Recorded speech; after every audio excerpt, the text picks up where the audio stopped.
Artists. When we are live, I am always super excited whenever Bernie Sanders and any politician that I like does the right thing. My philosophy is really simple. It's really simple. Even if we like someone that's in power, we shouldn't treat anyone of the ruling class like they are our friends. We already got follow already. Socialist flamethrower, what's up? Say hi. We just getting started. We just getting started. I try not to. I actually need to tweet the YouTube link out. That's what I'm gonna do right now. While we getting started, you guys can say hi. Hey, big sandwich is following now. What's up? I appreciate the support already. We just got started on the stream. I need to start tweeting out the YouTube version of this. So I'm gonna do that now, and I can continue my intro monologue on what's going on, because we're gonna cover the Senate floor vote going on right now, and we are an interactive audience, obviously. So if you guys see any stories or anything that I need to cover as well, just post in the chat, and we can discuss and go over that. I am a citizen journalist, so I want to feature all your guys' voices. I'm copying the YouTube link now, just in case some people who don't like using Twitch can follow the episode on YouTube. Obviously, the replay will be uploaded on YouTube as well. So let me tweet this out live. Actually, I'll just kind of make it the same thing. I'll just have on my Twitch here. Live discussing the COVID relief vote and Bernie Sanders versus Mitch McConnell. That's so people can watch on both YouTube and on Twitch, whatever works best for them. After protesting, hey, how you doing? I'm just here to say fuck Mitch McConnell. Yeah, fuck Mitch McConnell, and fuck everyone who enables him. I play these clips all the time of Joe Biden and Mitch McConnell. They're being good friends, them working together, and they work together in order to get the COVID relief bill as low as it is now. Joe Biden played a role in doing that. Social CNN in the house. I see Ashley's protesting. You know what's up. He's fuck Joe Biden too. Yeah, you already know.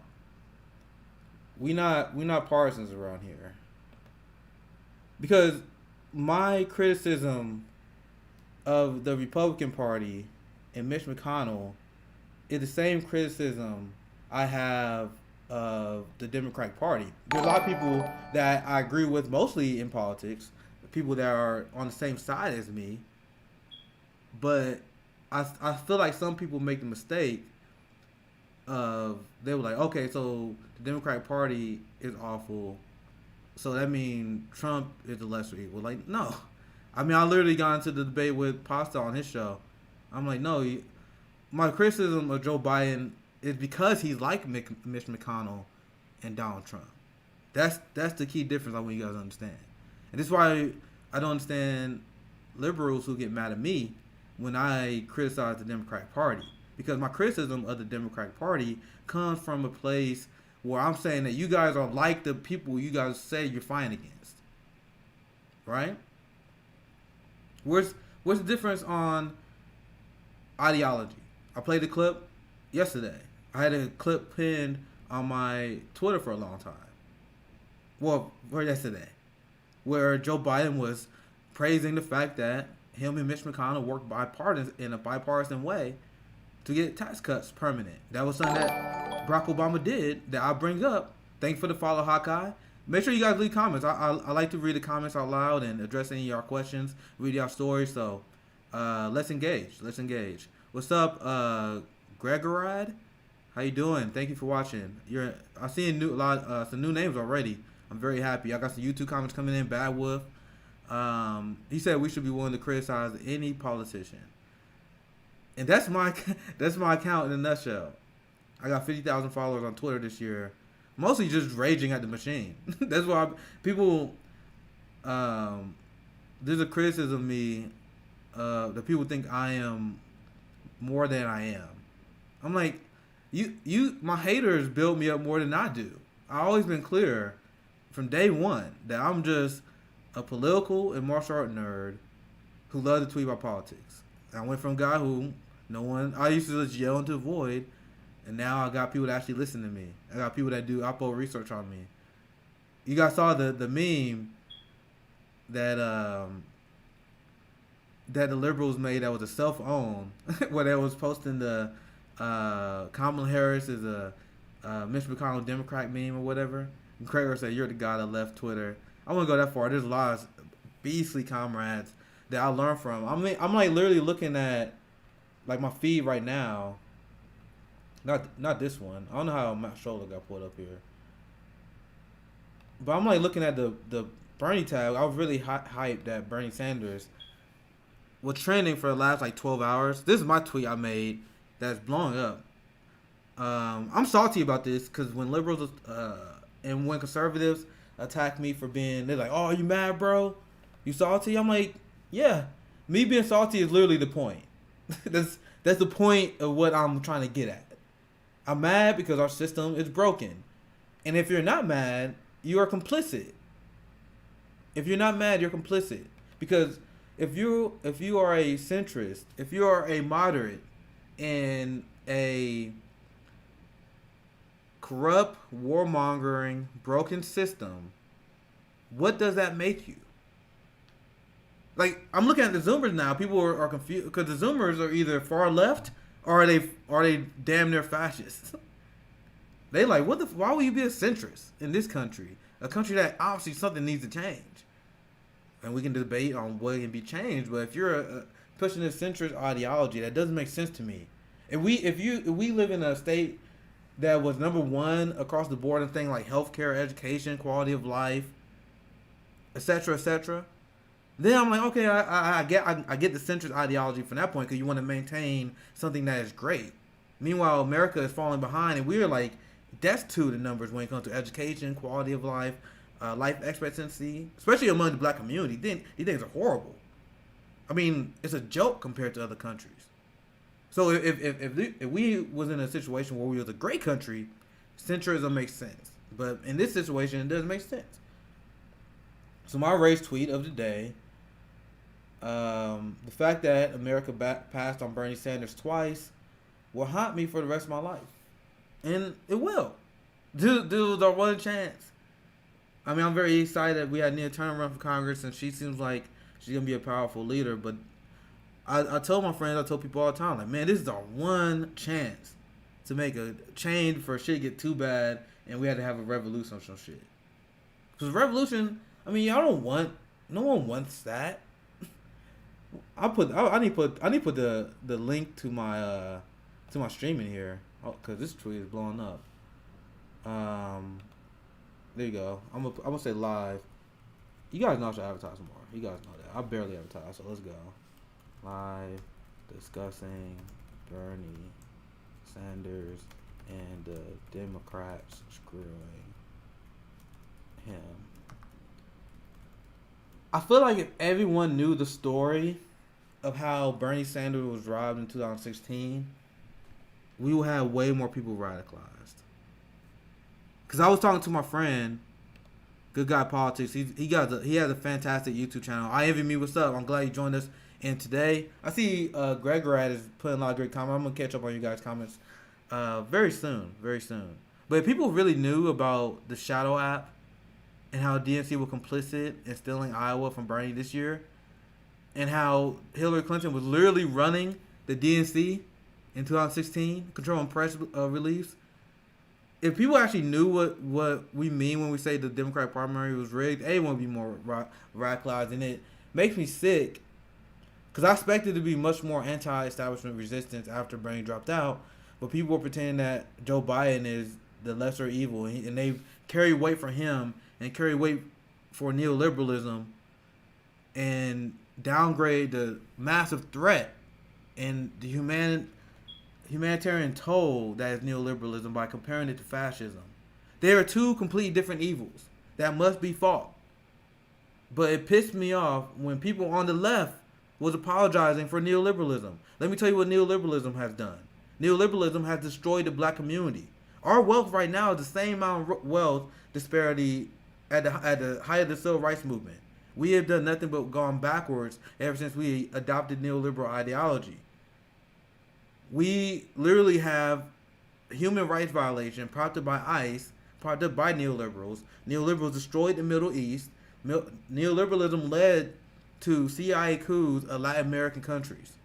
I mean, we talking about millions dead in the Middle East because of neoliberalism. Now, right wingers always want to say, look at the death toll of socialism, which is debatable, by the way. But let's look at the death toll of capitalism. Because what are you counting when you say someone dies because of socialism? You talking about the quality of the economic system? Because if we want to use that, I can easily go that route too. I could easily go that route. Because if you have someone who dies because they don't have medical access in a capitalist system,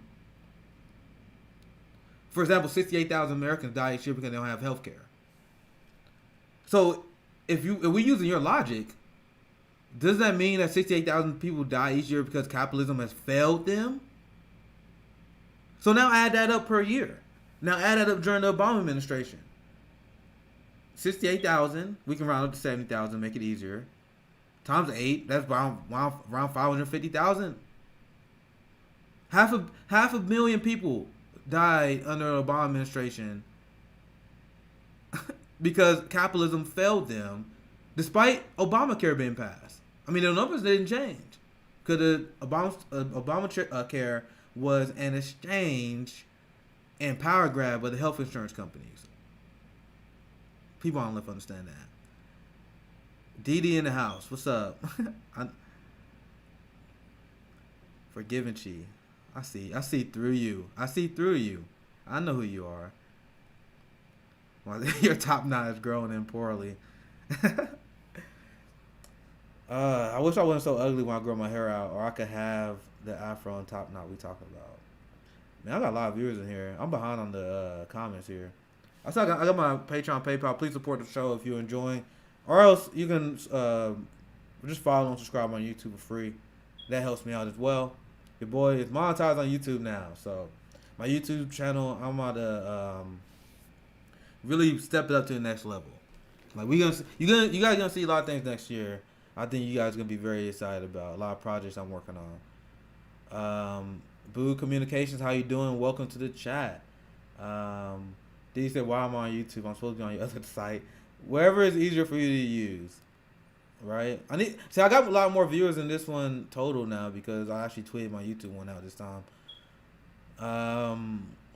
Jenny C says, see, I'll get into y'all comments. It'll take me a little second.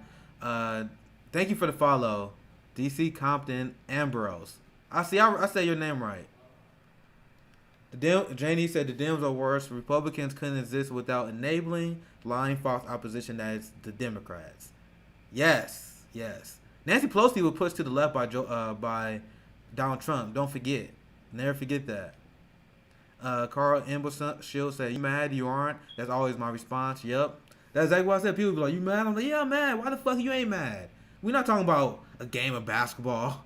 Because I remember I used to get in arguments with people about MMA, and people are like, oh, you mad? I'm like, nah, I ain't mad, bro. I'm not mad. Shit ain't that big of a deal. Meanwhile, you like really are mad. Because that's embarrassing. If you like now in hindsight, like if you're actually mad about, in comparison to what we talking about, well, it's whatever.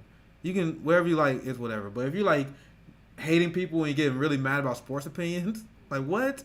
It's just a game. We talking about politics is real life shit.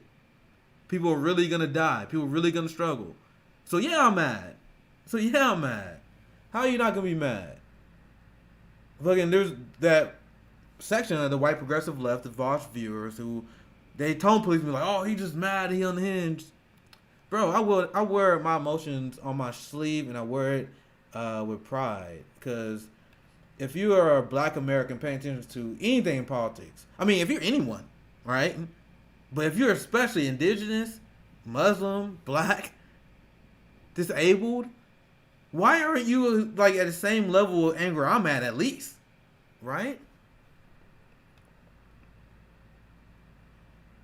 He said, "Yeah, how can anyone be?" They will view communication. How you can be laughing about anyone being mad when people are literally down without health care. That was pretty much what the comment is saying. Falling behind it. Let me catch up before the comments get deleted. Rocky Flint, I'm struggling to find an answer on this. Is there a way Markey and Bernie can still get people their money even if Turtle keeps blocking it? This is the thing. This is the long side game that Bernie Sanders is playing. This is why Democrats owe Bernie Sanders, and this is why the progressive movement are the true serious people in this conversation. Because now, like even if you don't get $2,000 right now because of the Senate floor vote that Bernie Sanders is forced, now he's literally made the Republicans responsible for blocking this legislation for $2,000. So what Bernie did was a gangster move.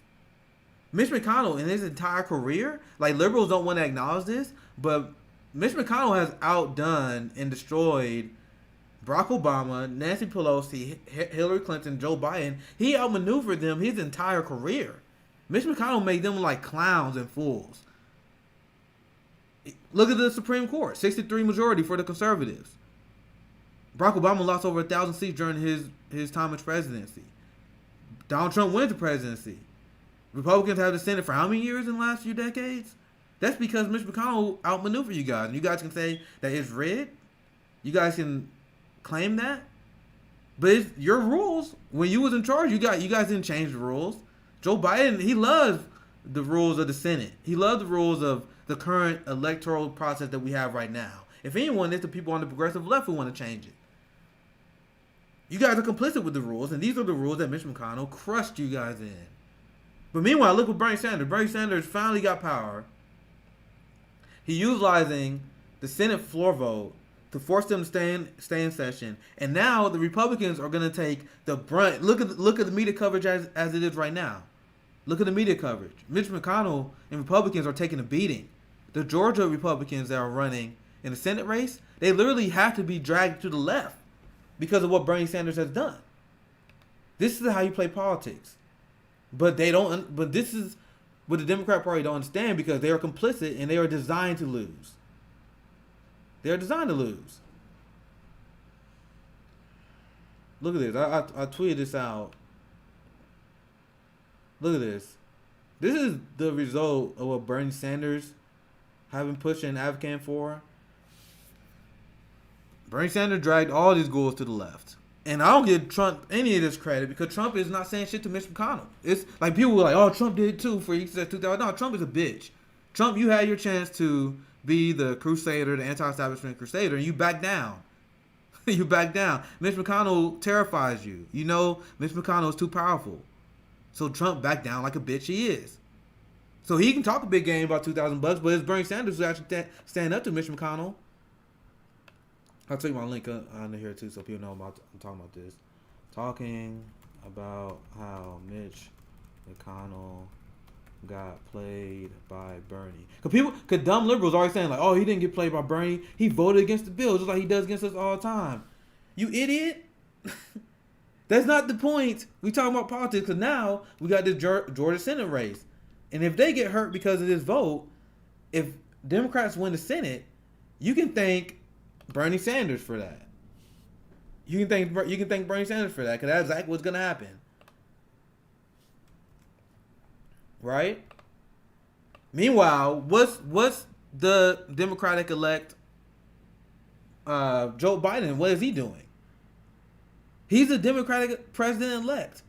He the de facto leader of the Democratic Party. Meanwhile, he barely woke. He paying attention. He's not even doing it. In fact, he fought for the lower stimulus bill. And now there's a lot of people that got buyer's remorse about voting for Joe Biden. I'm like, I was trying to tell you guys. Donald Trump, even though he backed down Mitch McConnell last second, he did more to fight for 2,000 checks than Joe Biden did. Congratulations. You guys voted for a Mitch McConnell Republican and Joe Biden. And pretend that you guys are making a lesser evil choice. Meanwhile, he want to starve the American people. Just like Donald Trump did. Look at this. Look at this. You guys don't believe me? Check this out. I saved this. I covered this before on my show, but I got some new viewers in here. Check this out. This is what Matt Scholler tweeted. That's why I had this tweet up earlier. Oh, look, Joe Biden is why the COVID relief package is so small. Biden intervention gave Democrats confidence to pull back on their demands. This from the New York Times. The New York Times. Like, they write stuff that expose Democrats and then people never ever talk about it again. I'm like, the difference between me and the average person is I don't like forget this shit. I don't forget this. Like, the New York Times and Washington Post, they trash media, but they low-key expose them all the time. And then they go and cheerlead them. That's why I know they're bad faith actors. Because, like, bro, you guys know how evil Democrats are, but then you pretend that they're different. Because Washington Post, they're the one who broke the story about the Afghanistan war lie. And how Barack Obama and Joe Biden, with the George Bush administration, with Donald Trump, they had officials that was all lying about the Afghanistan war. So the thing is, like, people pretend that these people are dumb. I'm like, never fall for the fallacy that they're dumb. They're bad faith actors. They know what they're doing. This, once again, this comes from the New York Times. The New York Times see what's going on. This is what they said. With the Republicans and Democratic leaders in the House and Senate far apart on how much they are willing to accept in the new pandemic spending, Mr. Biden on December 2nd threw his support behind the $900 billion plan being pushed by the centrist group. Meanwhile, Bernie Sanders is fighting for $2,000 checks. And that's why I made my tweet I made today. America choosing Joe Biden instead of Bernie Sanders will be a mistake that history will always remember. It'll be one of those big what the fuck moment in histories. Like when a future generation look back at it, they're like, what? What do you guys do? And the thing is, once we get control, once the millennials and the Zoomers get control of the history books, we're not going to be kind on boomers. The evidence is out. They fucked up as a generation. And people get mad when I go after boomers. But, dude, Bernie Sanders had 70% of the under 50 vote. So I got much love for all my Bernie Sanders boomer supporters. They are heroes because they was left-wing despite going through years and years and years of propaganda. They were still left-wing. So they're heroes. But you guys gotta understand, statistically, Bernie Sanders only had 3% boomer vote.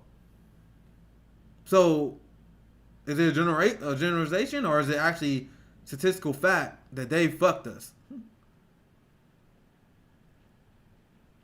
The guy who threatened to cut their Social Security, the guy who threatened to cut their Medicare, that's the guy who they chose over the guy who's been a staunch champion of Social Security and Medicare and senior rights and senior financial rights his entire career. So how can I be anything other than hard on boomers? How can I be anything other than hard on black boomers who voted for the guy who's responsible for the medical debt that our community struggles with to this day? The guy who was responsible for locking up black men his entire career. And what I see politically, I see black boomers, they have the, pull up your pants attitude. So the way I see it, the young black generation, we have been victims of the war that black boomers waged on us for the last few decades. That's the whole Jim Clyburn approach of politics. That's the Barack Obama approach of politics. Because Barack Obama, when he gave his speeches, he said, we need more black men to step up. We need black men to pull up their pants.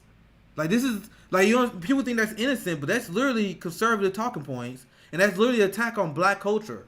Instead of uplifting us and trying to figure out how you can make our lives better, attacking the student loan crisis, attacking the fact that minimum wage haven't gone up for 10 years, the fact that we are being targeted by the police, instead of that being your main concern, you guys want to do nothing but tone police. You guys want to do nothing but criticize the younger generation. So my only thing is we have to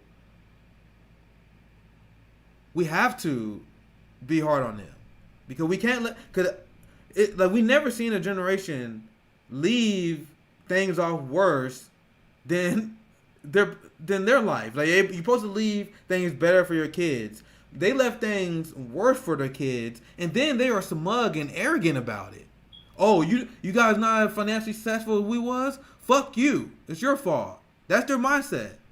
When we was demanding better stuff under Bernie Sanders, the pushback we got from the boomer class, the liberal class, was, no, you guys are just fucking babies who couldn't make it.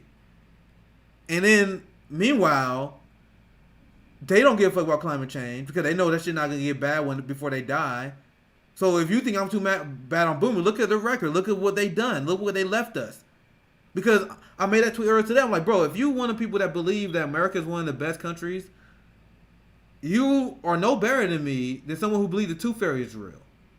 But you can literally make the argument during the baby boomer age, because yeah, there were still rights issues back then, but a lot of countries have issues, especially socially back then. But if you're talking about like actually quality of life, yeah, there was actually a point where America was like, yeah, dude, we're actually killing the game right now.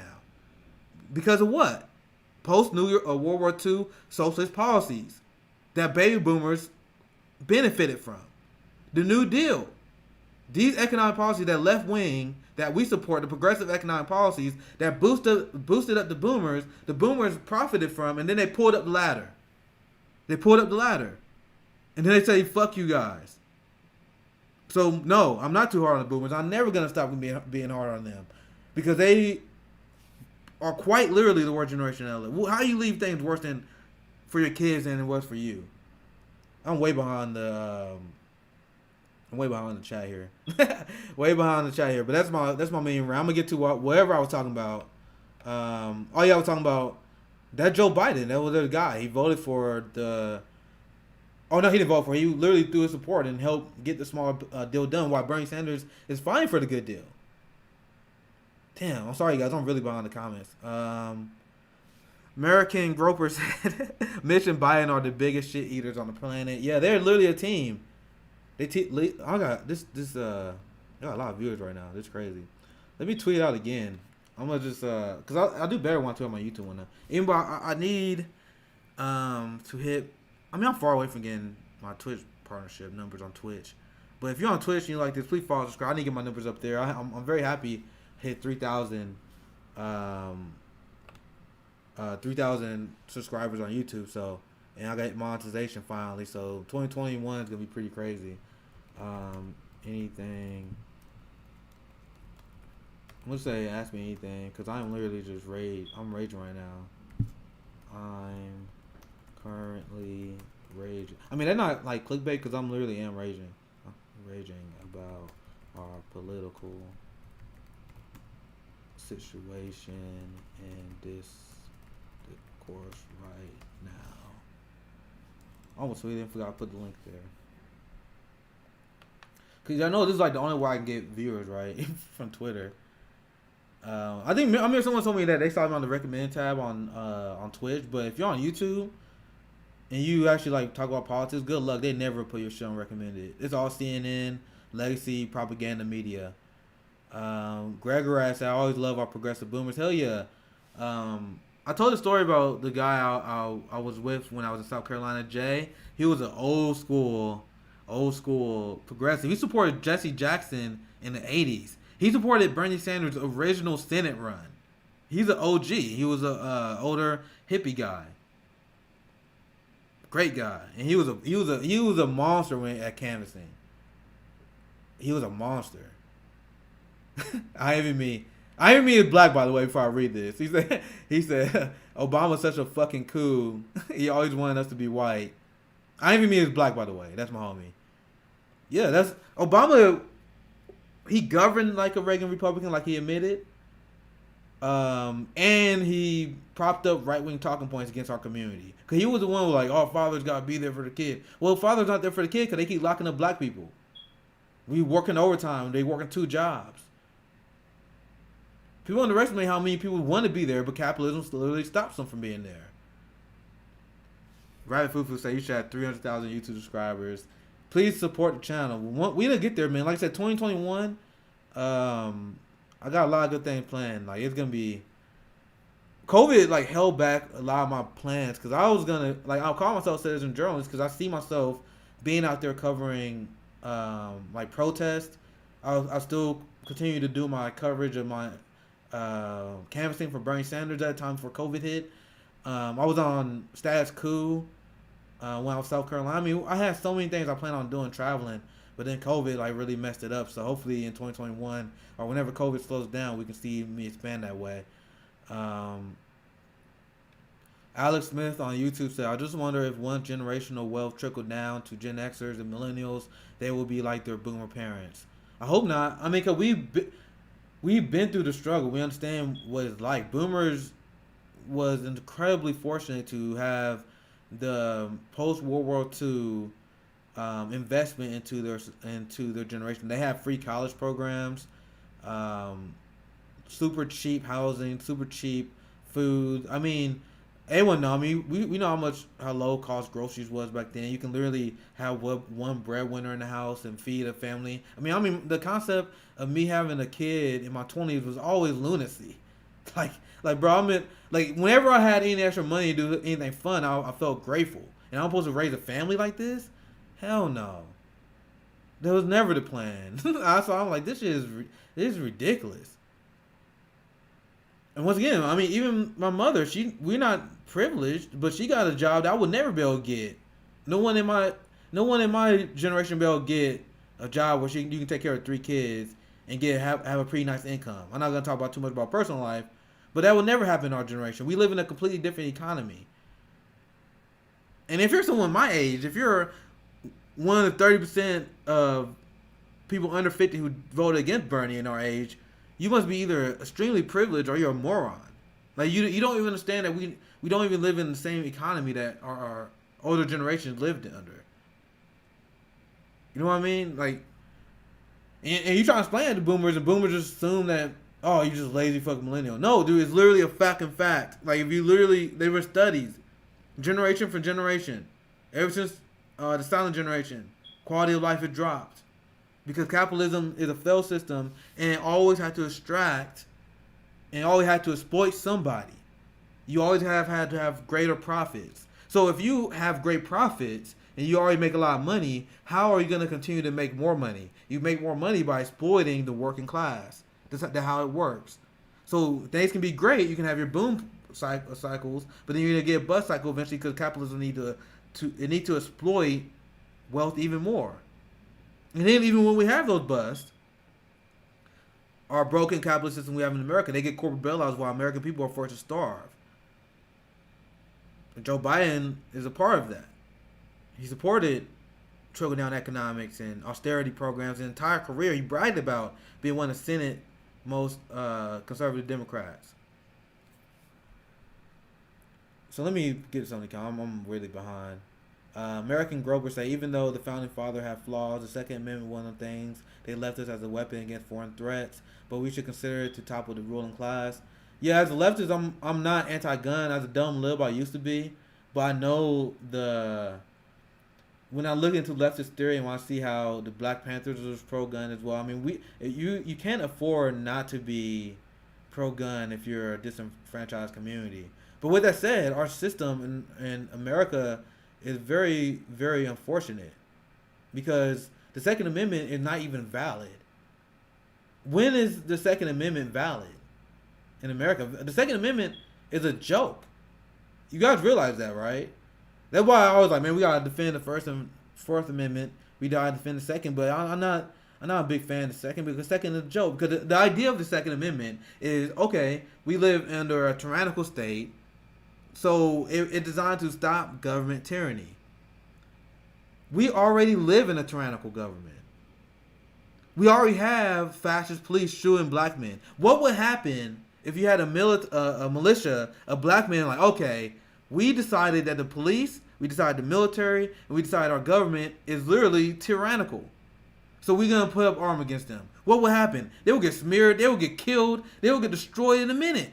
So what are you guys talking about? This whole thing about the Second Amendment being a way to fight against government tyranny is a myth. It doesn't exist. It never did. And when I used to be super anti-Second Amendment, that used to be one of the things I used to point out.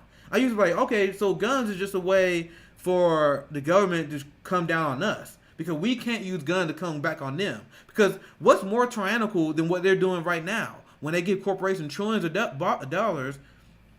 Meanwhile, millions of Americans are going in poverty. Meanwhile, you got police that literally committing war crimes on their own people with tear gas and poison gas used on protests.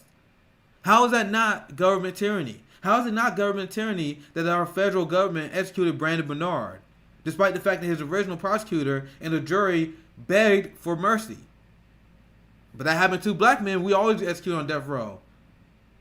White people get up. White people never get death row. Like the percentage, I think it was on like 5% white people get death row, and then if you compare the same crime, they give it only black people. So how that's not government? I'm talking about what does this? At what point do we hit the government tyranny point that you guys have been talking about?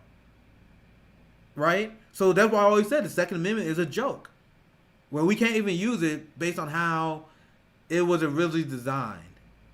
If you agree with that, there's no I want someone to explain. I would love to talk to any right winger on this issue. What's the functional use of the Second Amendment today? We had Barack Obama, we had Donald Trump. They did the same thing, where one of the first airstrikes killed an American citizen. Donald Trump's first airstrike killed, I think she was like a 12-year-old Muslim girl. American citizen, by the way. Barack Obama bombed hospitals. Now, then when? If not now, then when? If not now, you gotta admit the Second Amendment is a fraud. You have to admit that. And once again, as a leftist, I don't believe in disarming the public. Under no circumstances should the working class allow themselves to be disarmed. But the Second Amendment is a joke. I just want people to realize that. The talking points coming from the right, it's a joke. $10 that you don't know shit about boomers. I know I had one person mad about my boomer rant, but I said what I said. Jenny said mainstream propaganda creates morons. Yep. Another reason why the boomers got fucked up because they just watch nothing but MSNBC and CNN all day.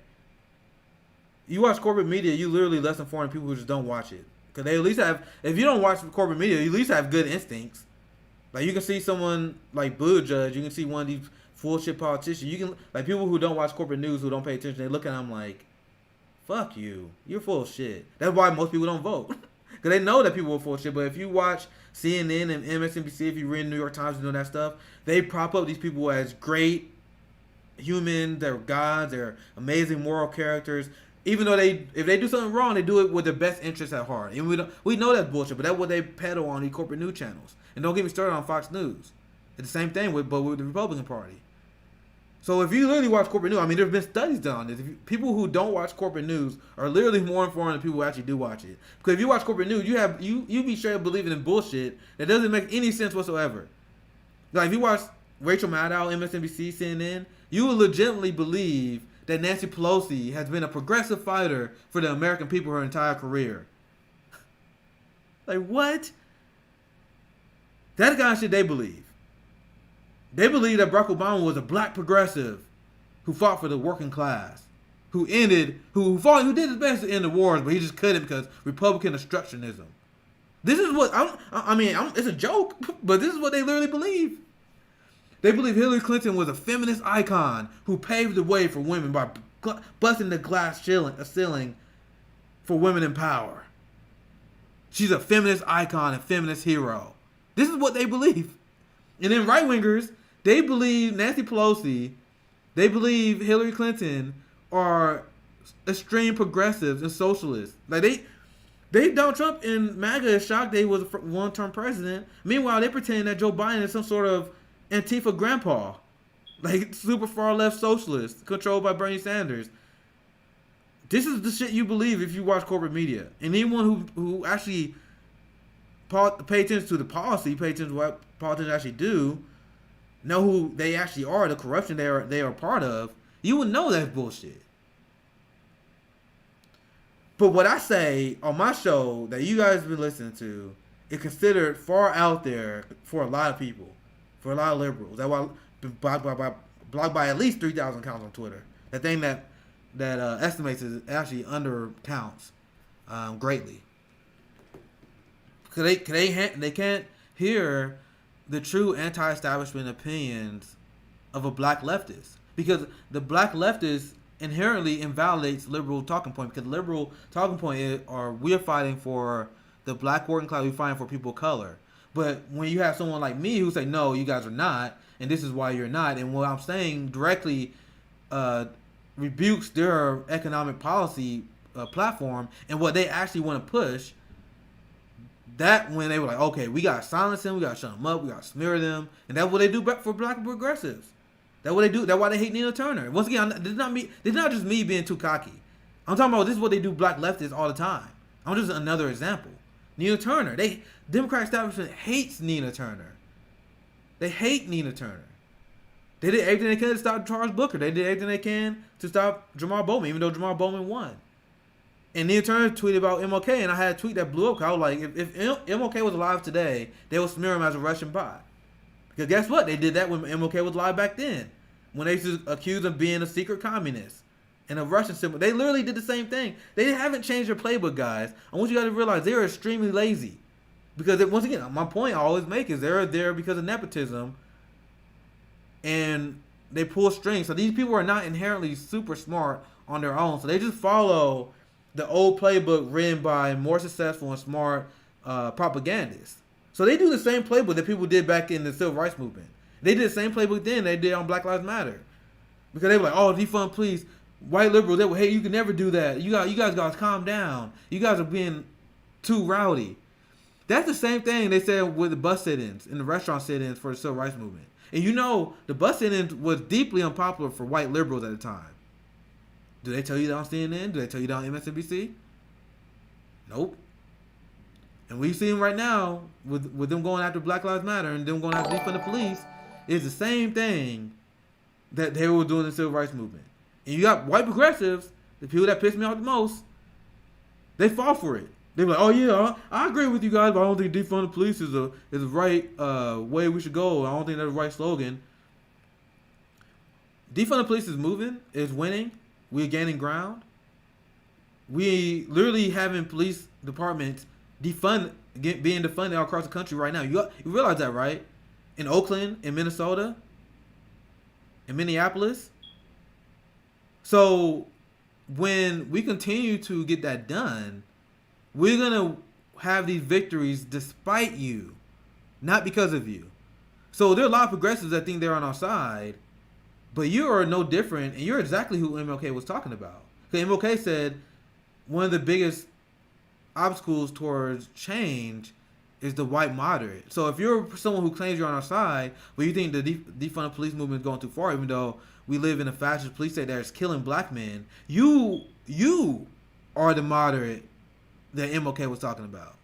Not just Joe Biden. Joe Biden is worse. To me, I think he's a straight up enemy.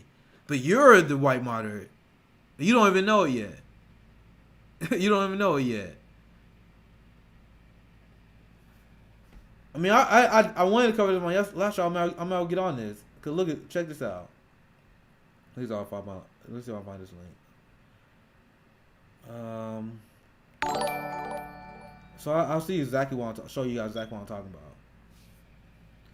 about. We got a few subscribers and follow. Thank you guys. Please follow, subscribe if you're enjoying the show so far. I got my Patreon and PayPal linked as well. I'm gonna get to your comments, man. I'm like super behind on that. But yeah, look, Defund is winning. Look at this. Meanwhile, people telling us we need to calm down. We need tone police ourselves. But if you had told us at the beginning of 2020 that the city will vote to take some money out of the police forces and put them into departments that have expertise, I would have told you that would never have happened. And this is the organizers in Minneapolis that are absolutely blown away at the what they was able to accomplish in Minneapolis. Let me see if I can pull the story up from Oakland. I covered that as well.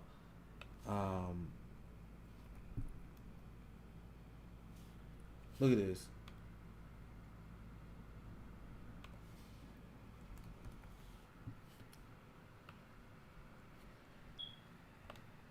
I'm sorry I haven't got a comment. I'm going to get to you guys' comment here. I'm sorry about that, guys. Let's look at this here. Because this is what I'm talking about when I'm saying we made a lot of ground. And this is what I said the defund the police movement will win, mark my words. And this is why they're panicking. This is why they send Barack Obama out to come out against it. This is why they send out Jim Clyburn. That's why the media is smearing it. This is why they send out all these people that pretend to be on pro-black to attack it, because they are panicking. Because we were making ground and we were forcing this conversation on the country, and that already led to a few police department being defunded. Because this come from this article that was written by Melissa Grant. They're saying the summer uprising over the police killings gave some momentum to this. They talking about the movement to defund the police departments, though it was only that. The Oakland School Police Department died by Zoom conference call, wrote Rios. In that decisive meeting, this is what the third grade. This is the battle that the establishment is gonna have to fight from now on, because, as I mentioned, the Zoomers, they seen through this shit from day one because of the internet. We literally had child activists that have been watching the Black Lives Matter movement ever since Trayvon Martin got killed. Ever since the Ferguson, like, there's literally kids right now, instead of growing up with the false belief that America is great, like they brainwashed our generation with, they grown up watching our failed state. That's what a third grader is. She said, the third grader asked why the district paid for police but didn't invest in making schools beautiful. It wasn't the police who protected her, she said. It was her teachers. And you guys need to understand that this sentiment right here is why we will win.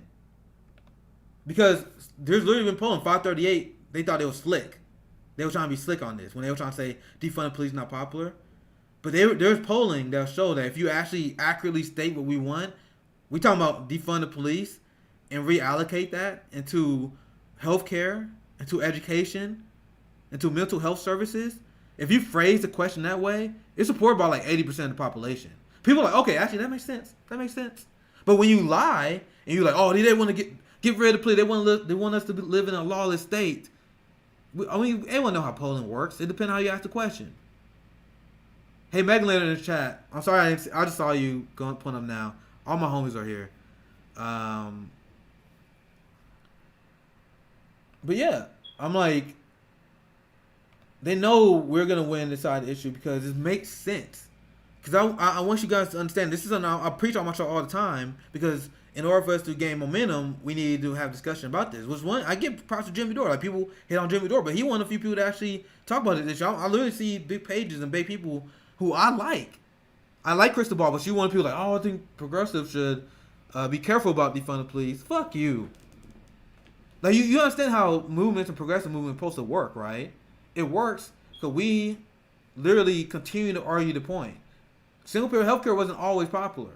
It is popular now. Legalizing marijuana wasn't always popular, but it's popular now. Legalizing gay marriage was super unpopular for a long time, but now it's literally political suicide to be a Democrat and not support gay marriage. It's literally, the idea of not supporting gay marriage is ridiculous now. But this is how stuff works. So if you say you're on the left, but you're not helping us communicate the thought I'm about communicating right now, you're hurting us. You're the moderate that MLK warned us about. So once again, the police, as we know it, is a new institution. And it's an institution that was always based on racism and imperialism. Because the police started literally as a way, as slave controls, to control slave populations. And then if you look at England, when they started implementing their version of the police, it started as a way to keep tabs on their oppressed populations. And then whenever we built our society with the Native American, the police were also in charge of oppressing the Native American community. And then the thing is, the police as an institution was never like, if you actually listen to the historians, it was never effective. Like, back in the day where police mostly operated as slave controls in the 18th century, in the 19th century, when they were actually charged of reducing crime, they never pulled it off. Because the police back in the day, in the 1800s, was deeply corrupt, and they were paid off by outlaws and gangs. And so the amount of enforcement that they actually did was they would do minor stuff like be Puritan police. Because that when we still a deeply religious country, but we were ran by Puritans. So what they used to do, they used to make sure that you're not having gay relations. They used to make sure the woman not cheating on her husband. Like, this is the kind of stuff police used to do. The idea that police are like these crime fighters who stop crime has never been true. It's never been true at any point in policing. The form of policing we have now as a modern construct is extremely new. Back when the churches would control the government, they used to have religious controls. They used to have, once again, Puritan police that literally, the only thing they would do is just make sure that you're not acting out of line based on their accordance of God. That's the police. That's the history of the police right there. Have you ever heard CNN, MSNBC explain it to you that way? Have you ever heard some of these progressive people that I like once again on YouTube explain this? Instead, they're like, oh, actually, they look back like armchair philosophers, like, oh, I don't know, this is actually the most popular thing. And they don't even realize it. Because once again, we build this movement by explaining this, and we explain this to people. You explain how policing is a modern construct that is designed to crank down on minority populations in the oppressed community, because the police has always been designed as an occupying force. That's what they are now. Like, you got police that live in nice neighborhoods. They go to another neighborhood, take all the tax money, payer money for them, and they invest in their community. Meanwhile, they harshly crack down on people in their community because they don't feel any sense of community with people they're policing, because they live 45 minutes away. They are quite literally an occupying force. That's what they are. And that's what they've been historically throughout the entire course of modern human history. During the Civil Rights era, what did the police did during the Civil Rights era? They cramped down on the Civil Rights protesters. What are they doing right now? Defund the police movement. They're literally assassinating protesters. We covered it yesterday. Meanwhile, Kyle Rittenhouse, he shoots and kills Black Lives Matter protesters, and they treat him like a god. They do an innocent arrest of him. Ask him if you want water. They saying, thank you guys for being here. Like, they're like super nice to him. But meanwhile, you have someone who's called an Antifa protester. He killed someone on the right wing, and then they killed him without even announcing who they was, without even saying he's under arrest. It was a government assassination. That's the difference. I'm not taking my shirt off until I get in better shape. So if you are someone who's of the left, if you really care about Black Lives Matter, because there are a lot of liberals who put Black Lives Matter in their profile picture, or in the profiles, because it's a cool decoration to have. I'm part of the squad. I'm down. I support your guys' rights. But if you are a buy-in voter, if you support the Democrat Party, because they say they want to increase police funding, I want you to explain to me how the police justify itself. Like, there's literally, like, it's a joke on the left, because I tweeted out, and they got a lot of likes. I said, liberals literally believe police protect and serve their communities. And people were laughing. But yeah, that's what they do. That's what they do. People, they literally still believe this shit, and they think they have the more high grounds over conservatives. Ah, fuck. Let me get to these comments. Hope you guys enjoy that rant. Let me get to the comments. I don't like miss so many, because I can only read so many before they get cut off. So let me get to some of them. Megan Nader said hi. I'm glad you're on here. I think I gave you the Discord link. I still plan on inviting some of you guys on here. Megan Nader and I Envy Me and them gonna be some of the first people I have on here. School police officers started after Columbine shooting, but left the white schools. Never majority color school. Oh, don't get me started on school. See, I'm trying to get the comments. We can do that on that story, because I have this story. I mean, this is more of what you guys already know. But ever since you had police in schools, it's literally another way the police has been used to crack down and destroy the black community. Because there have been studies done on this.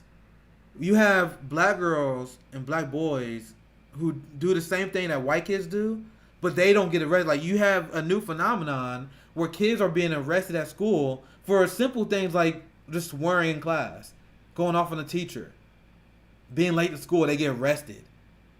That is some failed state shit. Like, I remember I used to see these school officers in my school, and I used to think it was weird. But once again, I didn't have the leftists in the worldview that I have now. I didn't understand how the world actually worked. But now I look back at it, like, the idea that you have cops in schools who arrest children over small offenses, that is deeply failed state shit. Like that is banana republic shit at the highest level.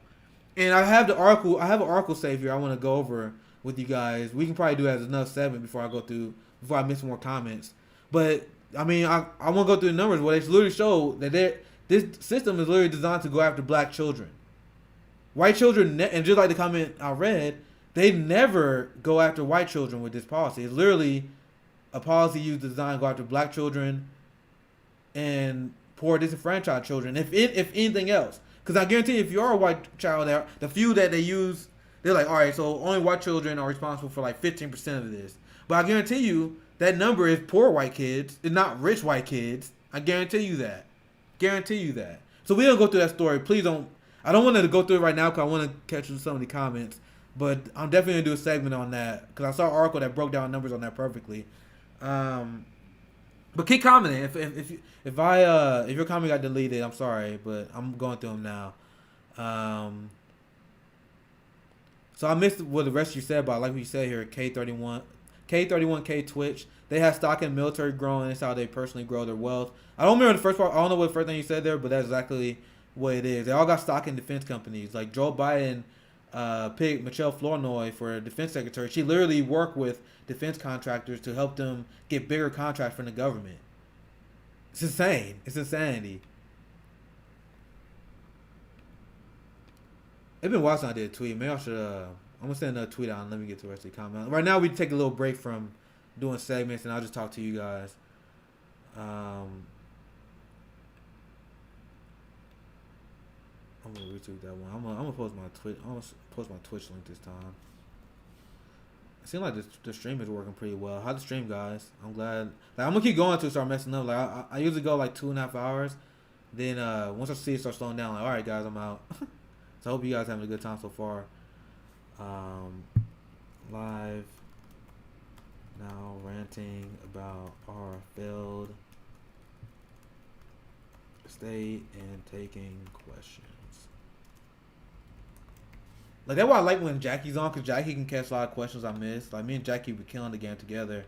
I'm supposed to be on Nico House Show. I'm very excited about that, and I'm gonna bring Jackie on, because I want to see Jackie and Nico House interact. That's gonna be really, really fun. The one Ronan, like, I'm sorry if I missed like the context, but I like what you guys are saying. Cause the one Ronan said putting black man in jail to destroy family and community. Yep, it's the new Jim Crow is literally designed to destroy the black community after the civil rights movement. So once again, people act shocked that I don't like the Democratic Party, but they are propping up these tools of oppression used on the black community. So where am I wrong? Johnny Alcazan says, say that shit for OnlyFans. I post thirst traps every once in a while on my Twitter. The Christmas one I look more likable and cuddly. I ain't even posted this YouTube video. Let's see, we post in the chat, man. Hopefully ain't no anything shady. But I got faith in you. Let me open this up.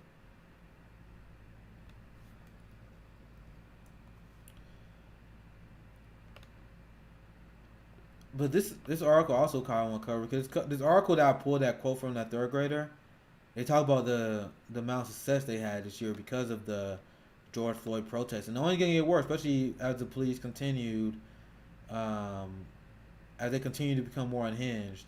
Dude, I'm glad that you shared that video with me. I mean, because it says the video is this released December 28th. It says how the police killed Breonna Taylor. So yeah, I would love to cover that with you guys. The Breonna Taylor, how does that story not radicalize every single black person on this country? It does make no sense to me. Like, the black liberal and the black moderate, and the reason why I go so hard on them because, like, what the fuck? How can you be a black centrist? How can you be a black liberal when they are literally killing our people? Like, the Breonna Taylor thing was assassination. Killed her while she was in her sleep. She wasn't even the person they were looking for. That's a government assassination. And they didn't get charged for it. They got off because, once again, they did their job at the police, enforcer of the white supremacy. Police officers in schools are not even proven to stop or prevent shootings. That what Black Cat Mom said, yeah. It's not designed to do that. It never was designed to do it. Just like the TSA, not designed to stop terrorism. It literally just government overreach and government authoritarianism. That's what it is. And once you realize all this stuff is about just government power grabs, you literally, like I told you guys, I talk about my time as a dumb lib all the time. But what got me out of that is literally just being an adult and living life and seeing how the government is literally our rank authoritarians. And through the Patriot Act, through the deep state, through rogue agencies that are beyond government monitoring, like the DHS, CIA, like those are rogue agencies that no longer are serving the original mandate of serving the American people. The Department of Homeland Security is focused on cracking down on its populace, not protecting the populace. Like the Department of Homeland Security is the military staff arm of the ruling class and whoever's in charge. We see that now with how they crack down on the Black Lives Matter protests and use poison gas on its own citizens. ICE is not a system that is not designed to maintain human rights. It's designed to strip them away. Let me go on before I miss any comment. I can go on there on these topics. I even said white kid being disruptive is just a stupid kid. Whenever a black kid doing it, he's a thug. That's pretty much what he was saying there. Yeah, white kids, they got mental illness. They have economic anxiety. They grew up in a bad household. Black kids, brown kids are thugs, they're terrorists. That's how it is. Social Sienna said, I can't wait for the day that I'm on the stream. You're definitely going to be one of the first ones on there. You're one of my earliest supporters, and I appreciate that. Like maybe when I come back later tonight, we can do a segment where I have you guys on. My thing is, like, when I host people, that's when my stream starts to struggle. So we can work on that. Yeah, I even be told, Black Cat Mom, my school district has a school cop that literally does nothing but make me even more scared. And yeah, that's the point that police abolition groups make. I mean, I don't know anyone in my school in Grandview that was like comfortable with that police officer being there. And like, oh man, he making us feel safe. No, he would make us feel awkward as fuck. You are trying to find something we're doing wrong. That's what it felt to me. To the black community, to minority communities, it feel like we've been occupied. And when you're in the ruling class, when you are of the elite, you feel protected because that's what they're designed to do. They are designed to protect capital. But for everyone else, we're like, man, these people are terrorizing us. Holy shit. Bulger Presley from YouTube said, this is a great comment. School to prison is a pipeline. Yep. I mean, that's a whole nother rant. I'm trying to keep these short because I can rant on all these great comments. But it is a pipeline. You have bad education directly feed to higher crime rates. And you have these schools with the police officers that are already trying to institutionalize young kids by arresting them for small school charges. You already trying to. This is what Kamala Harris believed too, when she made truancy a crime. You already putting them on the pipeline. You say you free to hop on stream tonight. We see, like I already do want to do at least 2 or 3 late night streams a week. I might hop on it tonight. I was super tired yesterday.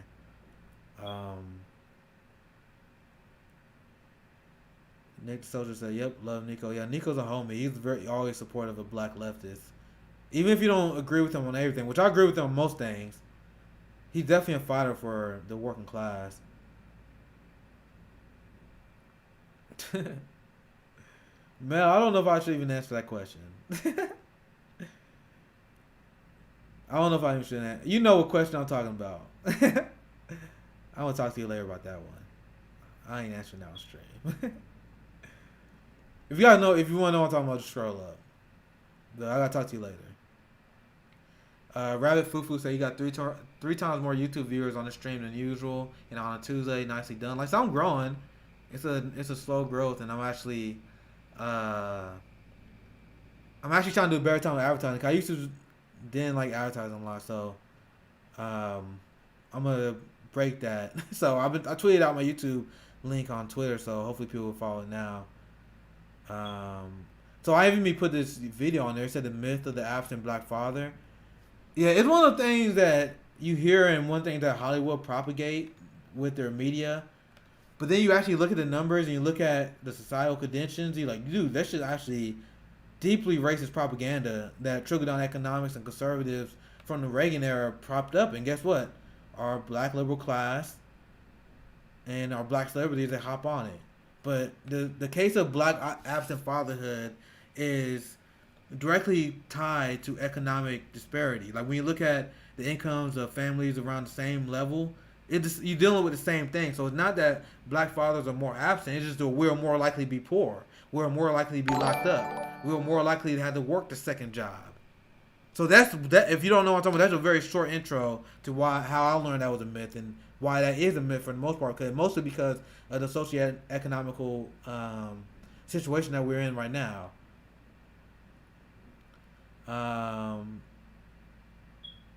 K31K, I'm glad you're back in the stream here. That New York Times video about how the cops raid Breonna House is disgusting. Like, I honestly, like, I know about these things, I read about things, but I can't watch these videos, man. They're too traumatizing. I get it. Like, I can't be more radicalized. I can't be more radicalized than I am. I want to literally get rid of the police force. So I don't need to watch this. It's like, those videos are for liberals and people who are not there yet. But there's literally real PTSD you can get by watching those videos. It's bad for your mental health. So that's why I know what happened to Breonna Taylor. I don't have to watch. I don't need to watch that. I don't need to watch it. I get it. Like, fuck. They should be charged. Like, those for people that are them dumb black liberals I'm talking about. And just like IMV said, he said, yeah, there have been insane amount of black trauma this year. And my friend who was on Black Rose Brigade, she literally was talking about this, how some reason it's okay to show black death. Like, whenever there's like white death, like, you get all sort of trigger warnings and all that kind of, and once again, just small racial biases you see in the media. Like, whenever you see, like, they don't show like white people getting killed, but whenever like a black person like shot by the police or whenever they die, they like show it. Like, it's like there's a and just like they said, there's like a fetish for black death in the media. And and the thing is, I wasn't even aware. That's why I love talking to other black leftists, because when she brought that up, I'm like, oh shit, you're actually right. I didn't even know that. I didn't even know about that. So that's why black leftists are important to talk to, because like they can even catch stuff. My friends, they catch the stuff that I don't even know this. And then ever since we had a conversation, it was around September, I started paying attention more. I'm like, damn, she's fucking right. Like, damn, she's right. So yeah, let me get to the rest of these. A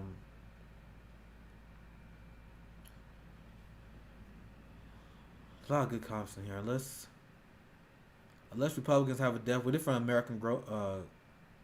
Unless Republicans had death wish, is also the right thing to do. They must approve the 2,000 payments ASAP. 600 is not enough. Absolutely. So, Forgiving She saying that Shahid like one of my tweets. It is what it is. It is what it is. It is what it is. You guys don't know what I'm talking about, but she gets it. So, Simple Average Person said ICE is designed to threaten migrants that ICE is designed to threaten migrants that are trying to get better treatment and pay. Yep. I did so many segments on ICE. I mean, you guys realize that there are literally hunger strikes going on in New Jersey right now because of the COVID situation with ICE prisoners. Like, they literally stripped away human rights. I'll tweet that because once again I'm gonna tweet my stream out again. Cause who cover ICE like I do? Like, once again, that's just another weakness I'm trying to feel on the progressive media side. Discussing the hunger strikes due to poor COVID, too poor for conditions at ICE.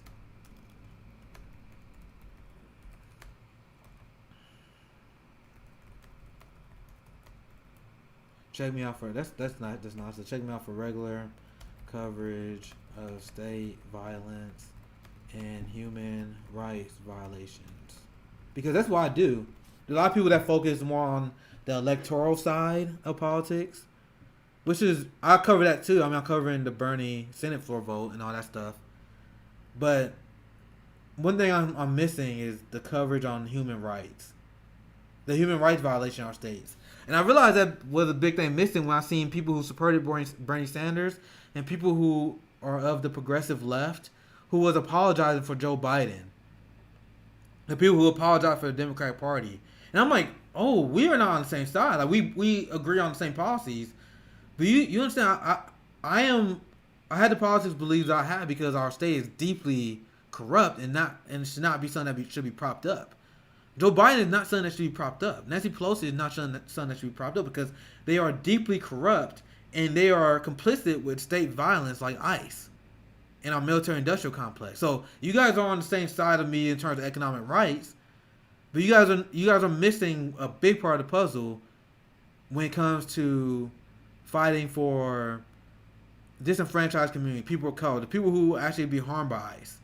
Because once again, this is me standing solidarity. I talk about black issues all the time on my show, but I stand solidarity with the Latino community. Because once again, I'm most likely not going to be affected by ICE. I most likely won't be bound by the military-industrial complex, but we got to stand solidarity and build rainbow coalitions with disenfranchised communities. And that's why whenever I see like a rivalry, like there's like these people who think they fight on, but these are mostly black liberals. They don't know it yet, but they are. They think they fight for like black rights, and they think they are down for the cause. When they try to like compete and have like oppression Olympics against like Latinos and gay people and Muslims, they're like, "Oh, you guys are not more oppressed than we are. Gay people are not as oppressed as black people are. Muslims are not as oppressed as black people are. You guys are being useful idiots of the establishment. Only thing you're doing is divide and conquer. That's the only thing you're responsible for doing." Like Fred Hampton said, like MLK said, we gotta have a rainbow coalition, a rainbow working class to fight our oligarchy. And there has been a competition. I was talking to one of my Latina activist friends. There's this weird thing that happens where the black community and Latino community, they kind of like compete to see who rights are worth fighting more. I see dumb black activists do shit like this all the time. Like, oh, we shouldn't care about white homeless people. Oh, you guys only talk about immigrants. You don't care about the black community. Stop doing that. You guys are not helping anyone other than the establishment. And this is what dumb black liberals do all the time. And that's their version of activism, is dividing the working class. So yeah, that's my rant based on your ICE comment. Like I'll be ranting too long based on your comments you guys be giving me. That's why I cover ICE all the time. Even though once again, ICE is most likely not gonna affect my life because I'm not who they target. Like I said, they go after anyone, but they target the Latinos and the migrants, the refugees, that the people who are literally doing what they're doing because of U.S. imperialism, right? Like we bomb the Muslim countries, then we get mad when they trying to be a refugee in our country. We are a deep evil, guys. We are a deep evil. So CM say, yeah, I'm down. Hell yeah. Like, I'm sorry, like I've just been putting off that program because I'm really trying to upgrade my internet. Like right now the stream been running really fine all day because I'm the only one on, but it slows down when I have multiple people on. So that's the only reason I've been holding out on it. I'm trying to fix that though. Support the show if you want to see me grow. Get that kind of stuff done. I even said, do you think Bush did more damage than any president in history? Oh man, see that's a long rant. That's a long rant, man. Y'all keep doing it to me. The people who there's no one who I hate more than the liberal class that was rehabilitating George Bush's image in order to own Trump. Because Trump dissed George Bush and they didn't like each other. So people like, oh, man, Trump is so bad, I miss George Bush. This is kind of stuff that made me realize liberals are not worth defending. They're not worth fighting for. This is why I don't join them in their stupid Trump attacks. Because they're dumb and they hurt us more than they help us. Like we need to fight them so we can fight Republicans. You understand that? Because Bush created the precedent that created all the evil actions that Trump and what Obama had done. He started the wars in the Middle East. He's complicit with over 1 million dead Iraqis. He had a torture program, which is a war crime. He had a kill list, which led Obama to having a kill list. He created ICE, the program we were just talking about now. So you want to get upset about the kids in cages? You want to talk about the human rights violation in ICE? That's because George Bush created that. He created the Patriot Act and the surveillance state that we live under right now, which is why I hated Barack Obama, because Barack Obama was a George Bush Republican. He did everything that George Bush did. Then rolled back on none of those on his programs. And Barack Obama chose not to prosecute and go after the war criminals in George Bush's administration. In fact, he wrote a book this year where he said he felt anger at the people who were protesting George Bush as he was leaving. So you understand what that says. I can't believe he even said that. I heard that, I was like, what? Like, just like when he said he's a Reagan Republican. Like Barack Obama gives us these gems of straight up honesty. I don't know how arrogance, knowing that people will never betray him. But every once in a while, he would say some shit that's deeply honest. I'm like, why would you say that? You giving me ammo. He was upset at activists that were protesting George Bush because of his war crimes. So that's literally a mission that he was always like this. That he was always the guy who was going to protect the military industrial complex. And he was there to silence the largely influential and growing anti-war movement that started because of the Afghanistan and Iraq war. And he was successful at it. That's why he got his mansion in the Hamptons. I'm sorry, in what that neighborhood? Fuck, the Beverly Hills. It was like one of them. I forgot. I'm blank on the name, but you know. He got his mansion because he did his job. He got a Netflix deal. He did his job wonderfully. Martha Vineyard, thank you, comment. He got a mansion in Martha Vineyard. He got his reward. He got paid. Like I told my dad, yeah, Barack Obama, he was super successful. He did exactly what he wanted to do. There's no one more successful than Barack Obama. He did what he wanted. He got Netflix deals. He writing a book every year that's making him millions and millions of dollars because he did what the establishment wanted him to do. And you get rewarded when you do that. Because there was an anti-war movement growing before Barack Obama got in. He silenced that. Just like all the crimes that happened under Donald Trump is going to be silenced now that Joe Biden is in charge. What do I mean by that? Let's cover this story right now because there's a good segment to this.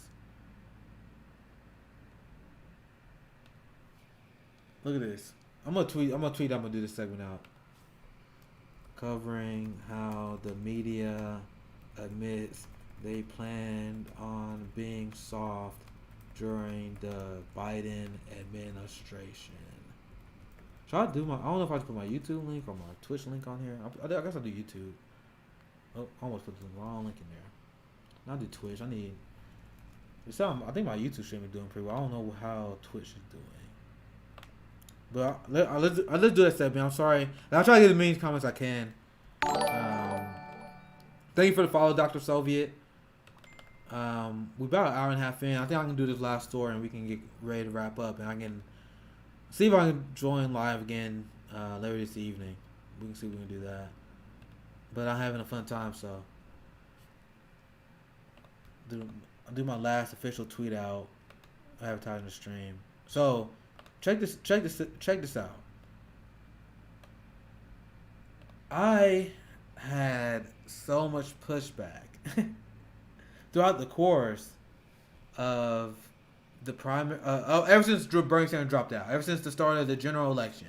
I mean, I grew my following during this time, so it wasn't all bad. I mean, people mostly liked what I was saying, but obviously the liberal class hated what I was saying. The progressives that was going for back for Joe Biden, the privileged progressives like Vosh and them, they hated what I was saying about Joe Biden and not voting for Joe Biden over Donald Trump. But I literally said, everything you see with the liberal class and everything they pretend to care about under Donald Trump, they're not going to care when it's a Democrat in charge. They're going to go back to sleep. The country would drag sharp to the left when when Donald Trump won. Because all of a sudden, we start talking about immigration issues. Once again, the ICE hysterectomies were going on since 2014. That started under Barack Obama. Barack Obama was the deporter in chief. We actually deported more migrants, way more migrants than Trump did when you compare the first two terms. Barack Obama deported more migrants than Trump did. But where was the immigration activists back in Barack Obama's time? They was active, they was on the ground, but the liberal class silenced them. The mainstream media silenced them. Barack Obama mocked and there was a big video where immigration activists was going after Barack Obama. And Barack Obama, being the charismatic man he is, he turned the crowd against him. He was laughing at him. And that's what you do when you have someone who's charismatic in charge. That's why they love Obama. So, ICE, when you see Trump handling of the virus and him not opening schools, but when Joe Biden said he's going to do the same thing, like when I was telling people, the philosophy of Joe Biden and Donald Trump is not different. And everything he pretended any different, I was like, he's lying. Like his record is not consistent. What he's saying on the campaign trail is not consistent. He's not gonna do what he's gonna say he's gonna do. And guess what? Guess what happened? Last few weeks, story after story. And you know how Joe Biden said he's gonna promise to cancel student loan debt? He actually not gonna do that. He said he's gonna walk that back. Oh, Joe Biden said he's gonna undo Trump immigration policies on day one. Oh, actually, they don't have no plans of doing that. And what I said, I was on Vosh's stream and said, I don't know why you bring up his goddamn policy, because his policy don't mean shit. His platform don't mean shit, because he's a serial liar. And he's going to go back on those policies as soon as he get your vote. And yeah, and now they say they support a public option. There's rumors that the Democrats walking back even a public option in terms of health care. And now all the progressives that went back to him looking like dumbasses right now. Oh, well, at least we got rid of Trump. But you are wrong every step of the way. The liberal class is about to go to sleep. Like, the liberals already turned on Black Lives Matter. They were using Black Lives Matter as a way to attack Trump. The media was covering Black Lives Matter only to the extent in which it was covering him as a way to attack him for being in charge because social unrest is going on in the country. That was it. But they never covered Black Lives Matter in terms of the merits positively. But they always sniped at it. Now look at this. All the things that they attacked Donald Trump on, look what the media said they're going to do now. They did a tweet, CNN reporters admitting that they won't cover Biden as feverishly as they did Trump. Surprise, surprise. What I said happened for weeks and months that I was slandered and I was smeared by. Here it is. Because I literally said, as soon as Biden get in charge, the liberal class not going to care about none of the issues no more. Then the super hard coverage they had on Trump for his corruption, no coverage of Joe Biden corruptions. Because we literally see, like Trump, he was attacked by the liberal class by putting people who had ties to the fossil fuel industry in charge of the EPA. But Joe Biden literally did that. He literally just did that. People attack Trump for having conflict of interest. But Joe Biden is literally putting his cabinet together filled with conflicts of interest. Are they going to cover that? Nope. Nope.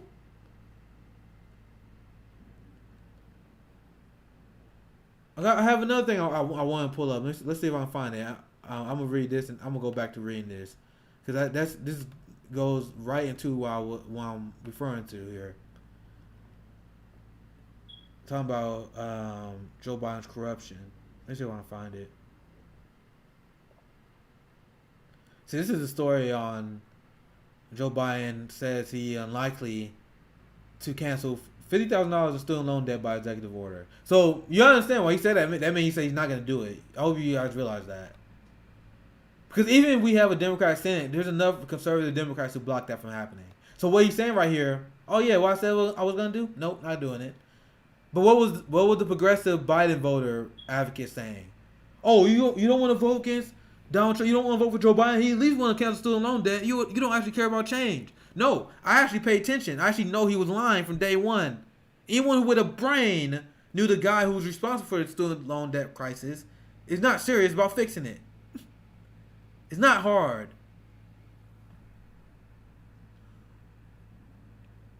K31K, I'll get back to you at that because you said if you need any channel art or anything for your Twitch page, let me know.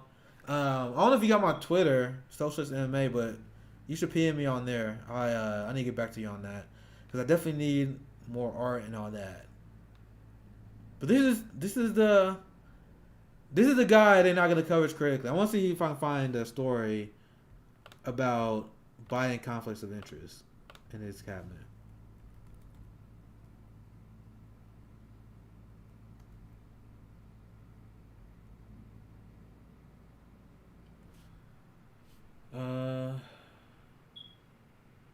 See, Biden economic advisor stroke. Yeah, he hiring like old Wall Street guys, like Larry Summers, the guy that is Joe Biden's economic advisor.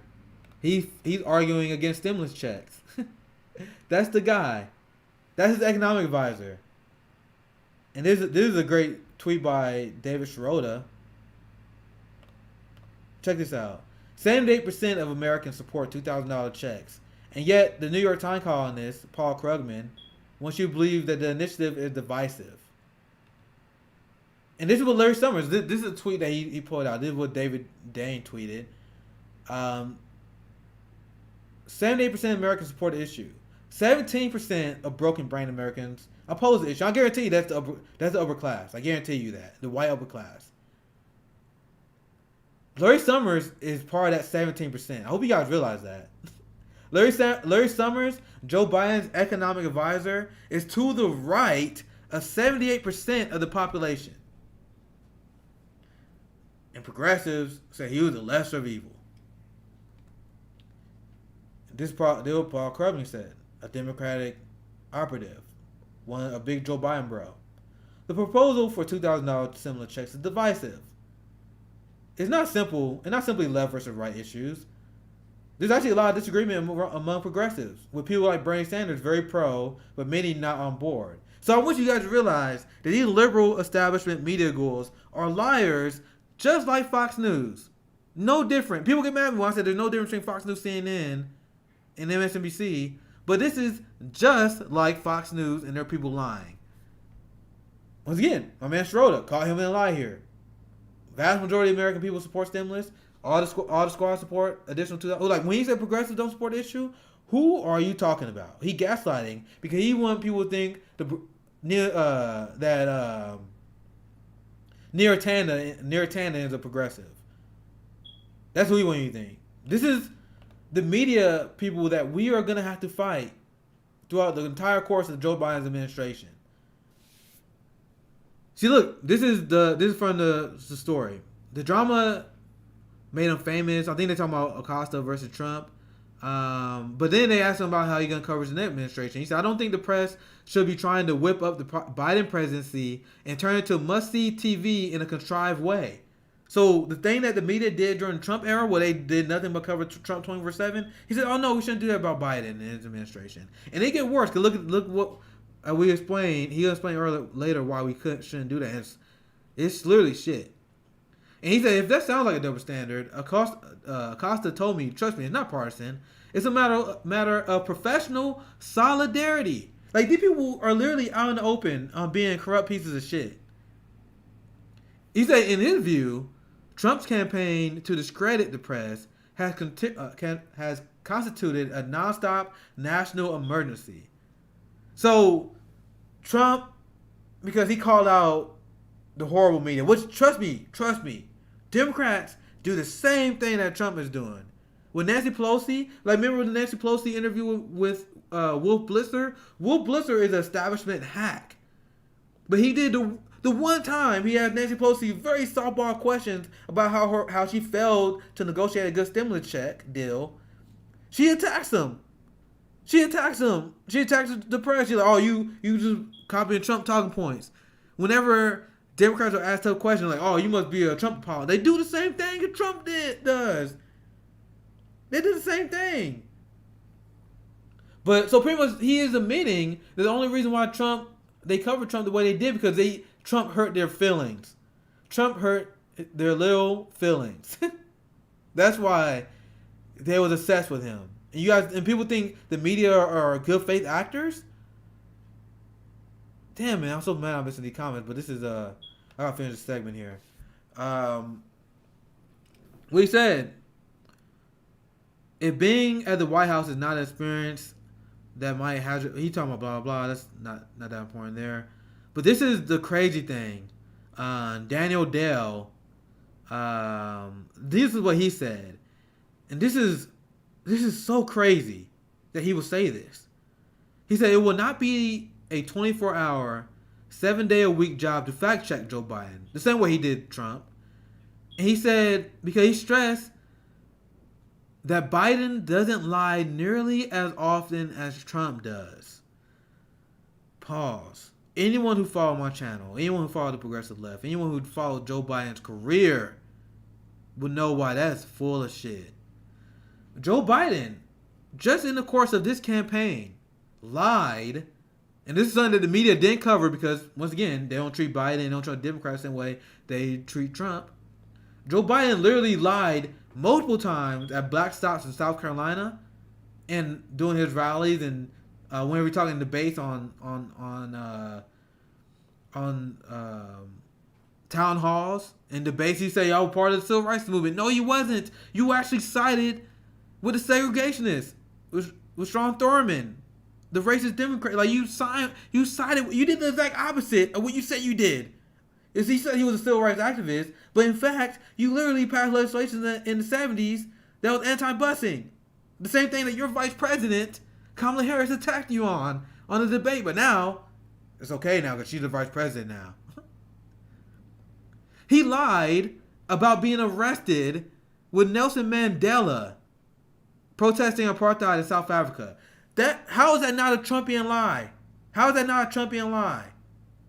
Donald Trump says some stupid shit, but that's like you can easily check whether that's the case or not. And Joe Biden definitely did not get arrested with Nelson Mandela. But did anyone in the corporate media establishment attack him on this? Bernie Sanders was arrested protesting for civil rights. He was arrested literally protesting segregation. Literally. Videos. Meanwhile, the black liberal class, who people wonder why hates them so much, they were like, "Oh, Joe Biden is a friend of the black community." Bernie Sanders, like John Lewis, fuck him. I'm supposed to care about him. I don't care. Just keep passing away. I'm not gonna whitewash his record. John Lewis, like, I didn't see Bernie Sanders' civil rights movement when he was talking about Hillary. Meanwhile, there's literally video of him there. And you guys probably with Hillary Clinton. Hillary Clinton was a young Republican. Joe Biden supported segregation. Is this who you guys are propped up? The guy lied multiple times about him wanting to cut Social Security and Medicaid on the campaign. During the debate between Joe Biden and Bernie Sanders, he lied multiple times. When Bernie Sanders was like, "Yo, you advocate for cutting Social Security and Medicaid," Biden's like, "No, I didn't." Bernie was like, "Bro, what the fuck? Are you guys literally not gonna say anything about this?" Like, and moderator was like, "Do. No chat." Like, what? Remember when Trump did his debates and whenever Trump would lie, they would act like it was the greatest thing, the craziest thing that ever happened. Meanwhile, Joe Biden's on the debate stage lying about all the accurate accusations that Bernie's laying on him. And Bernie was weak because he could have called out more. But it's like, bro, what the fuck? You guys are literally playing defense for him. And they're going to do it even more when he's in power, which is even more dangerous. Because now we're going to have the same situation we had under the Obama administration, when no one knows what the fuck is going on. Because now they're cracking down on independent media, which is why I got to tweet all my streams out. Because God forbid you ever find that shit, just search on YouTube. So they cramp down on progressive media, independent media. They smear us all as Russian bots. They literally try to crack down on independent media and people like Julian Assange and crack down on the First Amendment. And then the legacy media itself then decides to go easy on the Democratic establishment. How can people not see this as a deeply failed state shit? That's deeply failed state shit. Now let me get to some questions. I'm sorry I missed y'all comments. I'm loving all the comments I get in here real quick. Fake tough guy David Schroeder. I know people got issues. Like one thing I don't get, like, people are not perfect, man. Like David Schroeder not perfect, but he got good content. I get people got hang-ups on him though, because him and Jane Dora had their little beef. I don't know the whole story on that, like, but it's, to me that's just a distraction. I'm too busy attacking neoliberals, bro. I'm not gonna attack David Schroeder that actually writes against the establishment. He's not perfect. He does stupid shit sometimes, but he's pretty good for the most part. Fresh Cow said, media tries to make politics into reality TV. Yep. They want everyone to worship politicians like they're celebrities. And that's why I've been really pushing back on AOC recently and their stands, because there are a lot of people on the progressive left who want to elevate someone who I even like. I like AOC. But stop elevating to our politicians to rock stars and celebrities. They're not what they are. They're not our friends. That's not their role. 7, solidarity and covering up corruption and war crimes. Thank you, 7. Acosta, who cries when Trump says mean things, yet won't speak up for Julian Assange. Yep. Jim, you did a great takedown piece on Jim Acosta and how he's a fucking hypocritical piece of shit. Like, he talking about first freedom, Trump is going against the freedom of the press. Meanwhile, he don't support Julian Assange, Chelsea Manning, the people who are literally being prosecuted by our government for exposing war crimes, which will set a dangerous precedent for years to come.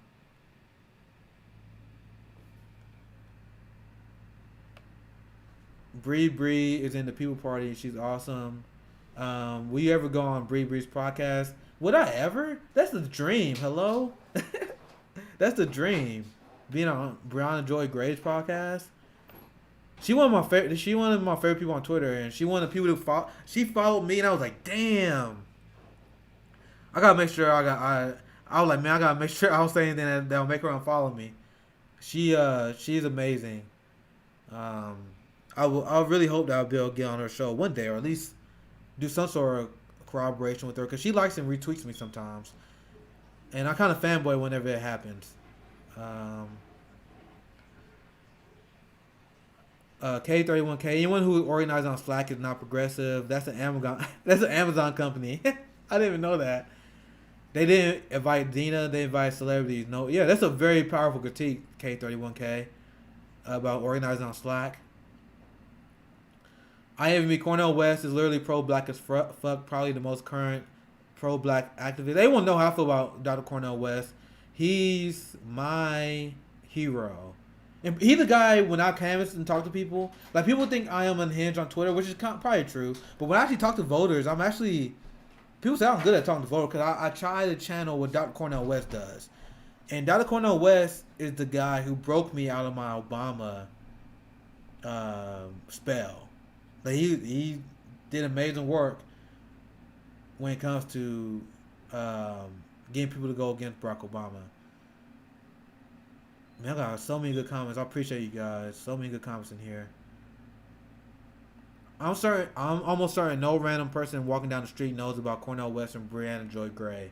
That's what Ivan me said. That's literally a tragedy. That's the fault. That's like, this sound like, this is honestly like, it takes. I don't want to get in a long rant, but it'll take me a long time to like really spill this out. But our capitalist pop culture is doing exactly what it's designed to do. Like, we prop up. Like, back in the day, if you look at our black heroes, they were black intellectuals, black freedom fighters like Muhammad Ali, Malcolm X, MLK. Like, these were our black heroes. Who are our black heroes now? Random pop stars. And that was, and literally Malcolm X literally made that point. Whenever white people have people they ask about important issues, they bring on white intellectuals, right? I want to find the Malcolm X clip, because one of my favorite clips when he exposes that. He said whenever they talk about white issues, they bring on white intellectuals. But whenever they talk about black issues, they bring some fucking rapper. Why the fuck we asking Lil Wayne about who he's voting for? Who gives a fuck? Who gives a fuck? Once again, I don't want to go on a long rant. It's a whole nother spill. But everyone knows the CIA is responsible for shaping our pop culture and media apparatus. That's not a conspiracy theory. It's literally a fact. Simple average person said Cornel West is pro-human, not just pro-black. Yep, that's why I love him. I love how he called everyone his brothers and sisters. Like, white, even like, this is my white brother and sister. Even people he disagree with, my MAGA brother and sisters. I think that's very important in terms of bridging the gap, and that kind of stuff I like to do when I talk to people, when I talk to voters. Thank you for the follow, Gummy Warm Jim. Hopefully you guys are enjoying my stream. I think now I'm taking some questions. I think it's a good time to tweet out again. I know it's whatever. I just gotta tweet my streams out more. You guys know what it's about. I'm gonna get some of these more questions.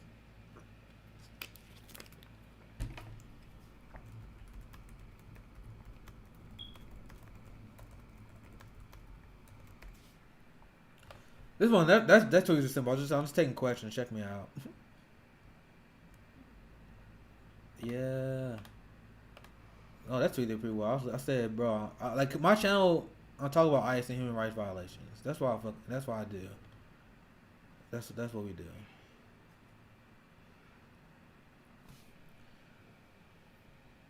Megan that's a pretty good response. Says, Bernie has slack for his volunteers, right? Is Bernie not progressive? I didn't. Yeah, she was talking about how it's just an organized nap. I'll let you guys have that. I'll let you guys have that debate in the chat. Seven says, "Stop being so mean, Nick." He said that in a joking way. I'm happy to be unhinged on behalf of the working class. I'm more than happy to be that. People like you're so tweet the stream going on right now for force the vote. Meganator, what there's a force the vote stream going on right now?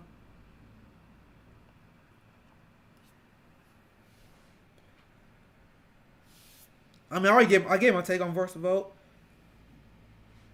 It's been dominating the progressive political discourse, which is a good thing. I think it's fine for healthcare for all, and Medicare for all is an important thing. But I was trying to make sure we cover some other stuff like ICE and human right violations. But the first vote is literally about to come to the head, and also let's go over the Cori Bush and Jamal Bowman clip. I think the other one supposed to be my last story. I think I got a pretty quiet house right now. I don't want to lock down the house all day, but I can do a longer stream today. But you guys see Jamal Bowman and Cori Bush on Force the Vote? You guys see this? I really hope they follow through on this. Check, look at this. Quick, before I let you both go, something looking ahead at that you're both going to have to vote on, which is the Speaker of the House, Congresswoman-elect Bush. Will you vote for Nancy Pelosi as Speaker? What I'm going to... Pause. I love the laugh that Cori Bush did right there. Y'all see that? That is so natural, and that's how you know that she's really about this fight. Cause she's like, "How dare you?" Like, it was such a quaint laugh. Before I love let it. You both Listen go, to that again. I love that laugh. Looking ahead at that you're both going to have to vote on, which is the Speaker of the House, Congresswoman-elect Bush. Will you vote for Nancy Pelosi as Speaker? What I'm going to do is make sure that the voices of the people of St. Louis are heard, and that. Actually, this is what we're gonna do. Like, shouldn't I? I'm gonna finish that clip because this kind of like I'm doing another segment, right? So I'm gonna tweet that I'm doing a segment on force to vote, discussing force to vote.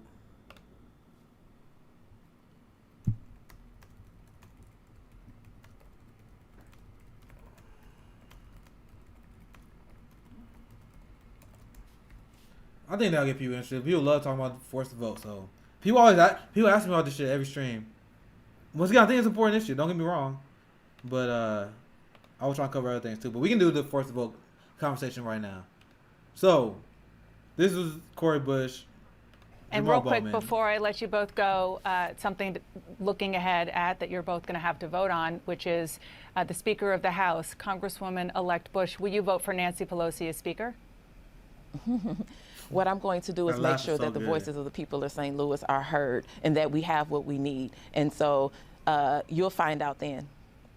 That's not a yes. I'm working with my community. I'm working with my community. Okay. And Congressman-elect Bowman, will you vote for Nancy Pelosi as Speaker? So you will find out when my vote is tallied, and again, organizing with our community to figure out what's best. I'm just curious, why? What does that mean when you said organizing with our community? Look at how touched she is. What does that mean, organizing with your community? What do you mean, organizing with your community? You already won. You know you're not supposed to give a fuck after you win, right? Like, she's like baffled. Like, what? You say you're gonna organize with your community? What?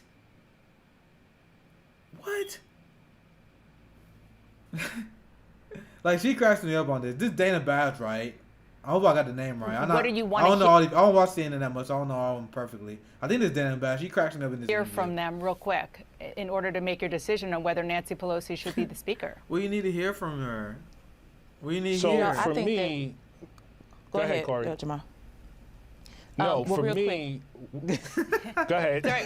That's a very expert use of filibustering by Jamal and Cori Bush here. We're almost out of time, actually. So just give me a 10-second answer. Wrap it up already. We got to bring H.R. 40 to the floor for a vote. We need reparations for the African American community. Bro, we need look how fast she loses interest. Like, she was literally smiling. I tweeted about this too. Like, she literally smiling, like, during his answer. But literally, look at that smile. Look how fast she lose interest as soon as he starts talking about policy. Actually, so just give me a 10-second answer. We got to bring HR 40 to the floor for a vote. We need reparations for the African American community. We need a federal jobs guarantee. We need Medicare for all. Thank you. Okay, thank you. Okay, enough. All right, enough. Reparation. No. All right, we heard enough. Like, that's classic, isn't it? That's classic. That's classic. Hold on, let me. I didn't have the video up. And real quick, before I let you both go, I'll pull the something video up. looking ahead at that you're both going to have to vote on, which is the Speaker of the House, Congresswoman-elect Bush. Will you vote for Nancy Pelosi as Speaker? Y'all heard it, right? Hopefully y'all heard it. What I'm going to do is make sure that the voices of the people of St. Louis are heard and that we have what we need. And so you'll find out then. That's not a yes. I'm working with my community. I'm working with my community. Hopefully y'all heard it. Okay. And Congressman-elect Bowman, will you vote for Nancy Pelosi as Speaker? So you will find out when my vote is tallied, and again, organizing with our community to figure out what's best. Sorry I didn't have it up, guys. I'm just curious, what does that mean? When you said organizing with our community, I mean, what do you want to hear from them real quick in order to make your decision on whether Nancy Pelosi should be the Speaker? So for me, go ahead, Corey. Jamal. No, for me, go ahead. Sorry, we're almost out of time, actually. So just give me a 10-second answer. See, this is what I was talking about with the smile. We got to bring HR 40. Look, this is, you guys missed the video the first time, so look at this. This is where she was smiling when she asked him the question. And then look how her facial expressions change the second that he started talking about policy. We got to bring HR 40 to the floor for a vote. We need reparations for the African American community. We need a federal jobs guarantee. We need Medicare for all. Thank you. And real quick, before I let you both go. You guys see that? Hopefully you guys see what I was talking about now. That's hilarious. Damn, I'm missing a lot. I'm missing a lot of the chat here. You guys going off. But yeah, this is the reason why I'm showing you guys this is because I really, really hope they fall through. People put me on the side of. I remember people was like, "Why the hell are you talking about?" They put this guy who everyone melted down when you put a list of all the progressive media people and their stance on forced to vote, and people who got mad at this guy keep making lists. I'm like, no, it's good to have we need this shit on the record. And I remember people got mad. Then there's like the elitists. They got mad because I hit the list because they had socialist MMA, the progressive martial artists. They had me as agnostic, and they were like, how you got this guy on there? Deal with it, guys. I'm growing. My voice is out here. I got 55,000. My voice is here. You're not gonna stop it. You guys get mad all you want. But I'm like, I'm not agnostic on the force to vote.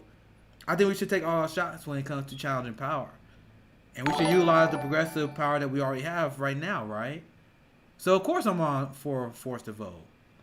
My stance I actually had independently was we shouldn't vote for Nancy Pelosi no matter what. Once again, that go back to my rant I made earlier, where I think people miss the point of why I hate Nancy Pelosi. I hate Nancy Pelosi not because she's not left enough. I hated Nancy Pelosi because she's one of the most corrupt people in the world, period. You guys understand the difference there? They think that I hate Nancy Pelosi because she's not a progressive. I hate her because her corruption throughout the years is insane. I played this clip before. I'll make sure I play the video this time. I'm still mad I fucked up that other one because I was having a fun time too. But I'll make sure y'all guys see this. But you guys see this? Peter Dow tweeted this out. And former House Speaker Nancy Pelosi and her husband had participated in at least 8 IPOs. One of those came in 2008 from Visa, just as a troublesome piece of legislation that would have hurt credit card companies began making its way through the House. Undisturbed by a potential conflict of interest, the Pelosi's purchased 5,000 shares of Visa at the initial price of $44. One of the most corrupt 2 days people, later, it was trading at $64. The credit card legislation never made it to the floor of the House. Congresswoman Pelosi also declined our request for an interview, but agreed to call on us if we attended a news conference. Madam Leader, I wanted to ask you why you and your husband back in March of 2000. Before I finish this clip, I want you guys to remember the rant I just gave. Remember when I said that Democrats and people in power attack the media the same way Trump does because they cover them negatively? Look at how Nancy Pelosi reacts to this tough question she's asked to. And I want you to think to yourself, how is this not Trumpian? Let me make sure I'm actually playing the video this time. Yep, I think I'm playing the video. All right, cool. So ask yourself, how does not Trumpian when you see her response? So let's hear his question again. Conference.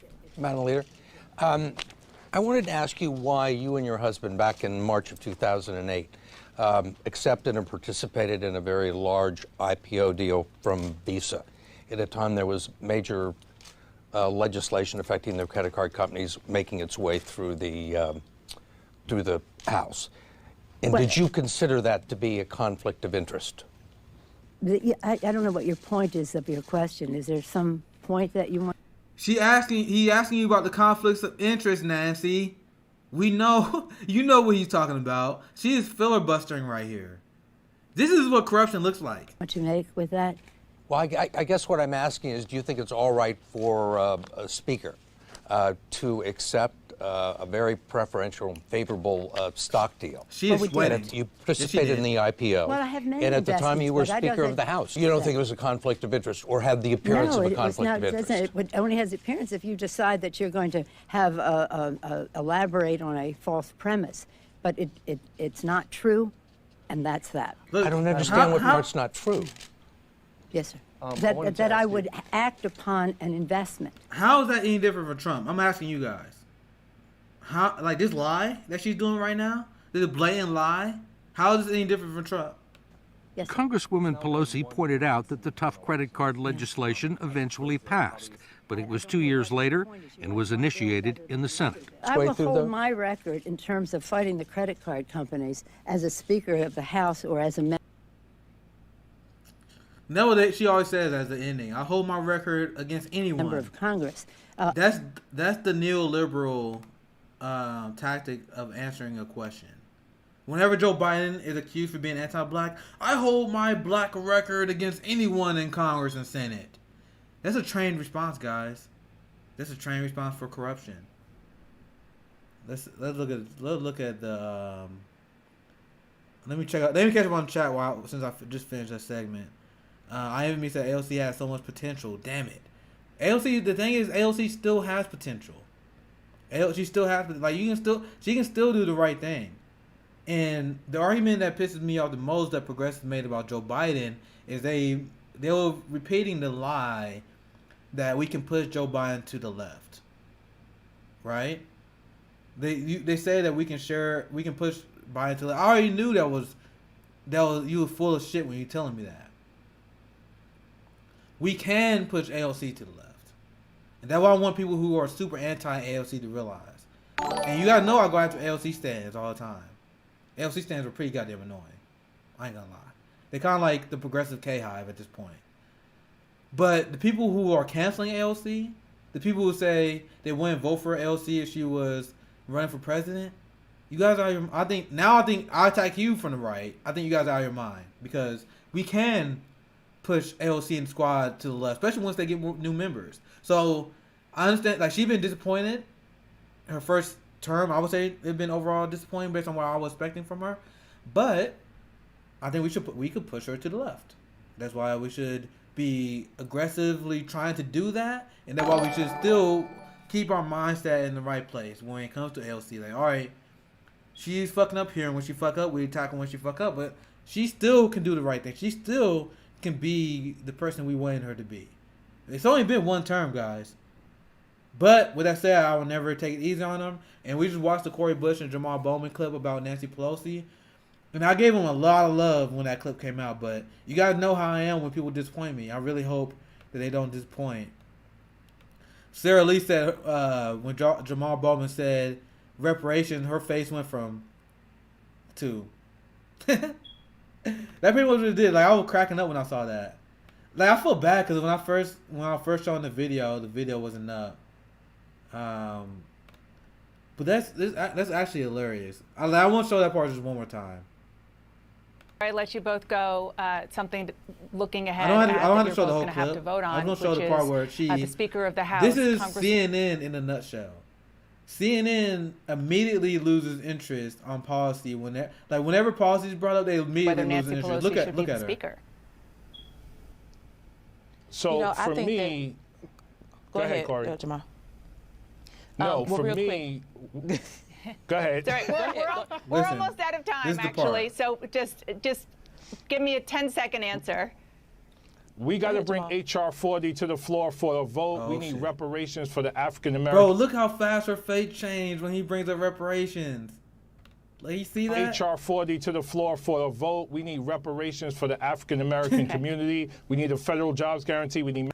Like, she was super happy with sending him on the last vote, that last segment, but as soon as he brought up policy and specifically reparations, that's when she lost her shit. That's fucking hilarious. Yeah, Ivan Me says she didn't even answer the question regarding to the Pelosi clip. I know I'm behind on the comments, but I appreciate the engagement, guys. Dianam16 from YouTube said that corrupt piece of shit belongs in prison. Yep. Donald Trump, Nancy Pelosi, Joe Biden, Mitch McConnell, Chuck Schumer, all these people, they deserve to go in prison. But I'm a radical. I'm a radical. Yeah, Jen Marie said she fake news them. Yeah, see, like, they use fake news just like Trump used fake news. OD Gaming said, look at her face. She was furious. Rabbit Fufu said, the point is you're a corrupt, something that rhymes with runt. Yeah, OD Gaming said she falls under pressure. You guys saw the clip where she was being protested by immigration activists? I played it on my show before. Should I find it? Should we laugh at Pelosi some more? Should I use that to advertise on Twitter? Roasting Nancy Pelosi with my homies and laughing at her melting down at tough questions and activists. Join us for the roasting. Well, whatever, just join us. I think that's fine. Let me see if I can find that clip of Pelosi going. I swear I need to say that clip, man, because I think my boy Savion posted it. I think I know I can find it. Just give me a second, guys. I'm gonna search my Twitter, see if I can find it, because I tweeted about it.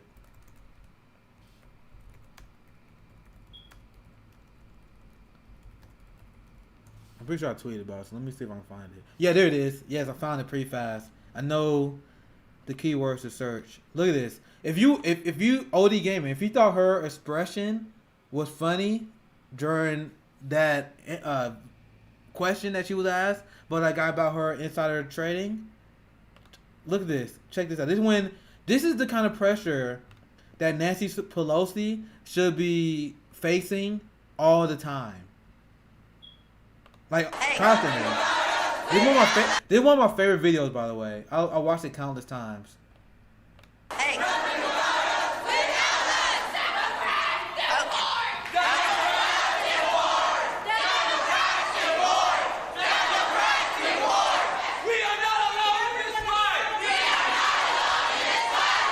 Okay, you've asked some. You've asked some questions. Now, while we watching this, look at Pelosi's composure the entire time we watching this video. Check this out. Okay. I totally agree with you. But as we fight the fight for the dreamers, which is our... She don't know what the hell... Like, liberals always assume everything's just dreamers. Like, bro, you guys are horrible on immigration. Sorry, let me let the clip play. I'm sorry, I'll just have fun watching this. Okay. I totally agree with you. But as we fight the fight for the dreamers, which is our... Do you want to listen or do you just want to shout? You want to listen and shout? Oh, man. I love this. I got it. So, whatever. Okay. As we look at her. This is what we're talking about. Look at her composure, bro. She's literally shaking at these activists right now. Like, this is the kind of pressure we should be having on Pelosi all the time. Fuck, just force the vote is good, but just let's do more. Let's do this on every issue, not just force the vote. That's why I don't know why people say I was agnostic. That was always my point. We should always take the fight on the side.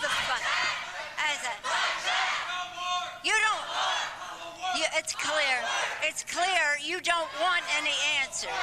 Just stop it now. Let's stop it now. Just stop it. Look, I want to tell you something. This is insanity.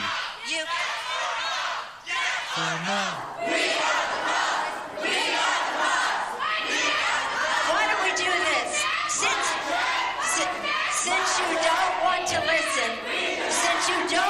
listen, we'll have to just go. You don't want to. That was glorious, wasn't it? Now my question is, why can't we do this to Nancy Pelosi all the time? All the time. On every issue. Every day, like K31 just said. Every day. On not just force the vote, but why can't we do this on every issue? I had to share that. Actually, I don't know why. I don't know why I even have a bookmark. So I'm not even a bookmarker no more. Cause I'm pretty sure I'm gonna play this clip on the show again, 100%. So I'm gonna officially bookmark it because that's one of my favorite videos. Actually, why not tweet that? I'm gonna tweet because I tweeted this before. Actually, I already tweeted about it a few weeks ago. So, do you guys enjoy that video? I would miss your comments when I big screen like that, so you guys can see it better. But did anything come out of that video? I honestly need to look into that. I honestly don't know. Yeah, Rose Against the Machine. This is a great point that Jackie made. Bernie would have given him the mic. Yep. And I remember people attacked Bernie for him giving the mic to Black Lives Matter protesters, which again just showed that we missed a real one in Bernie Sanders. We missed a real one. The video came out of a video. Hopefully everything ran perfectly. I doubt she has 1 ounce of empathy left. That what Ancon Liber said. Yep.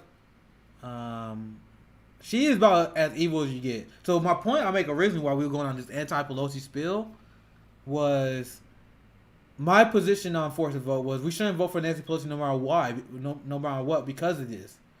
Now she can earn our support by not only putting Medicare for all for a floor vote, she can be supportive of the Green New Deal, support of minimum wage increases and all this stuff.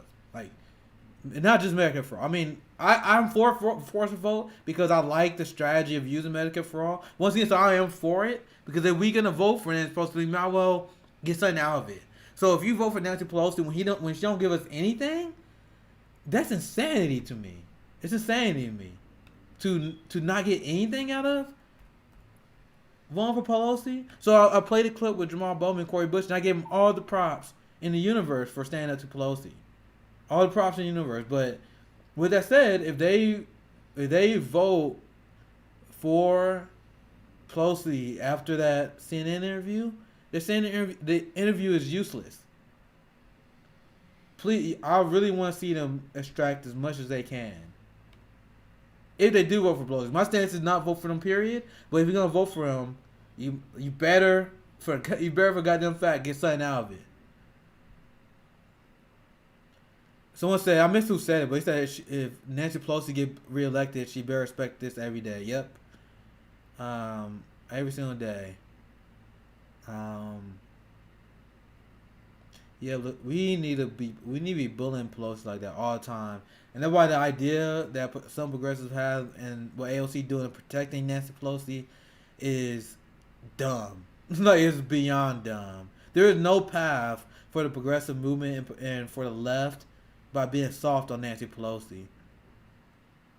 I didn't mean you put that next. He said we need to put Harris in prison. Yep. Harris in prison, Biden shot in the leg. Odie Gaming said, I don't think the real left is going back to sleep. If anything, it's getting louder. Hell yeah, crank the volume up. Yeah, the real left. It depends what you mean by the real left. I've seen, like, the people who took the side of going against the force to vote just because they wanted to attack Jimmy Dore. Those are the people I'm talking about. The people that holding us back. The real left is all about the struggle, but there's the Vosh left, the TYT left. We don't got the same goals. We don't have the same sense of urgency, pretty much. We have to make Biden cry. We agree 100% on this. Hell yeah, Jackie.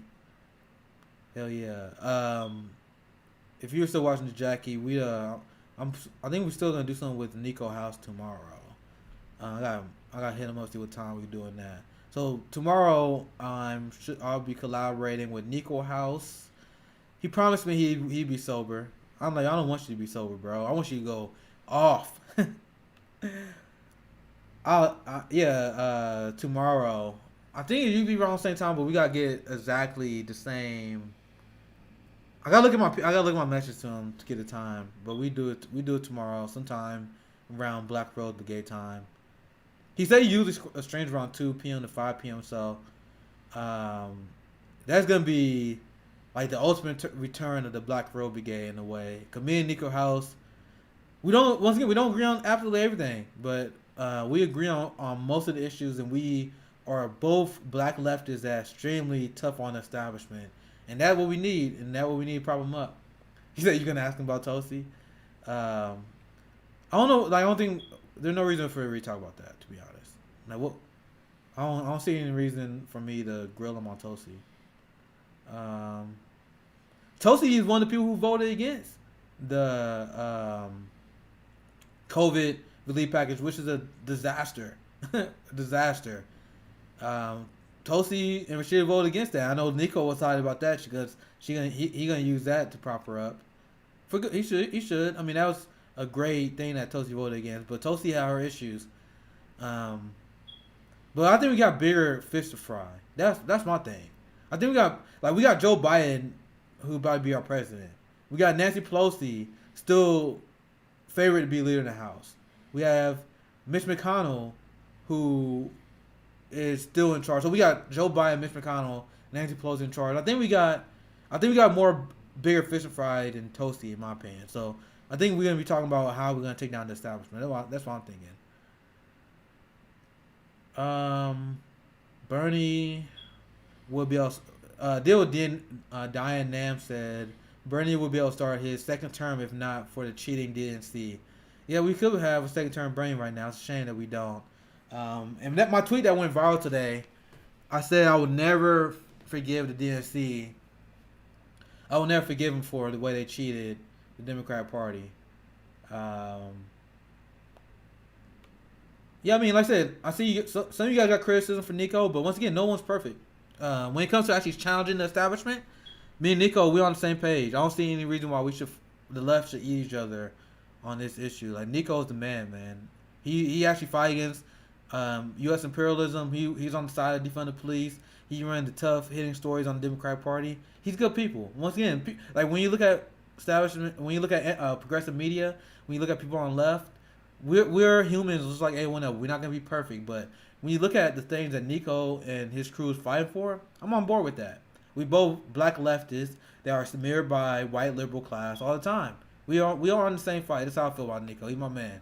He's my homie. So you guys not gonna give me a turn against him. Once again, I don't agree with it. Like, we don't have to agree on anything, but you guys not gonna give me a turn on Nico. That's my boy. I'm really going through some of the comments. Rabbit Fufu said, amazing how many videos there are of establishment Democrats reprimanding young activists. Yeah, that's a great point, Rabbit Fufu. Thank you for making that. So there's a clip of Hillary Clinton, as he points out, saying, oh, why don't you run for office? Of someone asking her tough questions. Dianne Feinstein did the same thing when she was going after the Sunrise Kids. Joe Biden telling immigration activists to vote for Joe Biden. And then you got Nancy Pelosi. This is what the Democratic establishment is Trumpian too. I want people to realize that. They are just as Trumpian as Trump. Right? Meganair 1000, always got real comments. You're the best. They should force the vote and endorse her 2022 primary opponent. So that's another criticism of AOC. Why didn't AOC endorse Shahir? I know Shahir has issues, but Pelosi is so corrupt and so horrific. The fight against Nancy Pelosi and trying to get her out of office should be a full-fledged attack for the left. The fact that Bernie Sanders and LC didn't endorse against Nancy Pelosi, that's to me is a legitimate criticism. Yeah, Meganairs, man. Sabi-san, I think I know you from Twitter. Leftists are too busy infighting. We forget we have a common goal. Sabi-san said that. Yeah, I think you're one of my homies on Twitter. I'm glad that you watched my stream here. And you hit the nail on the head. Like, a lot of people, there was a ton of leftist infighting going last few weeks, and I don't think leftist infighting is inherently bad. Because we gotta make sure we're on the same page in fighting the neoliberal establishment. Because unfortunately, we wasn't on the same page when we was going against Barack Obama. Like, we wasn't organized, I should say. We wasn't organized when it comes to that. But now we having this discussion on how we're going to fight Nancy Pelosi right now. So I'm glad we're having a discussion, because a discussion that must be had. So one of my good friends said that this is not leftist infighting. It's just fake leftists are being exposed. The people who don't want to go against Nancy Pelosi, the people who care more about the squad careers than they care about finding health care. So that's a great point overall when it comes to that. My point I was making, that was your point, Savvy, was that we should focus on going after the neoliberal establishment. So while everyone was infighting, someone made a comment that was like, I'm glad that you are still going after Biden and the corporate media establishment, because that's always will be my number one target. So yeah, I'm deeply disappointed in Ben Dixon and a lot of other people who betray the movement. But that's not my main target, and probably won't be my main target. So I see a lot of A1 Roshan Vosh. Like Vosh, yeah. I don't need to talk about this guy. He like him and his basement crew is irrelevant. Like, his target audience is teenage boys and edgy Reddit teenagers. They're not relevant. They're not activists. So I don't give a fuck about him.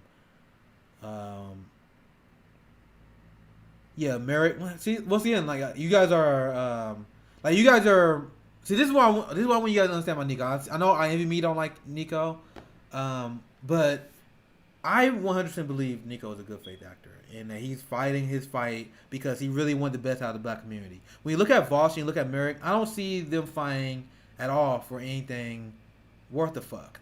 You know what I mean? I don't see them fighting for anything worth the fuck. Vosh on his stream told me that black people should vote for our oppressors.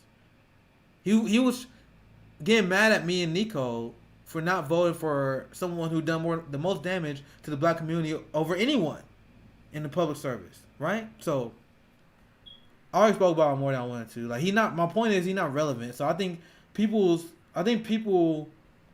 spend too much time discussing Vosh and Merrick. Like, fuck them. They're not relevant. I'd rather spend my time going after Kamala Harris and Joe Biden. That's what I'd rather do. But at the same time, don't get me wrong though. There is importance of calling out grifters on the left, because we gotta make sure that we are on the same side. We gotta make sure we're not being misled by grifters. So don't get me wrong. If you want to people that call them people out, keep up the good fight. I just think I'm gonna use my my platform to kind of go after the liberals that despise me. So yeah, we're doing a longer stream today. I'm like 2 hours and 15 minutes in. I'm a beast. Keep it coming. Keep the questions coming. I'm going to retweet my tweet advertising the stream, because I'm having fun, And I'm glad I'm seeing some familiar faces from my Twitter. My good friend Mel is back. Sorry, Forgiven She is back. My secret weapon.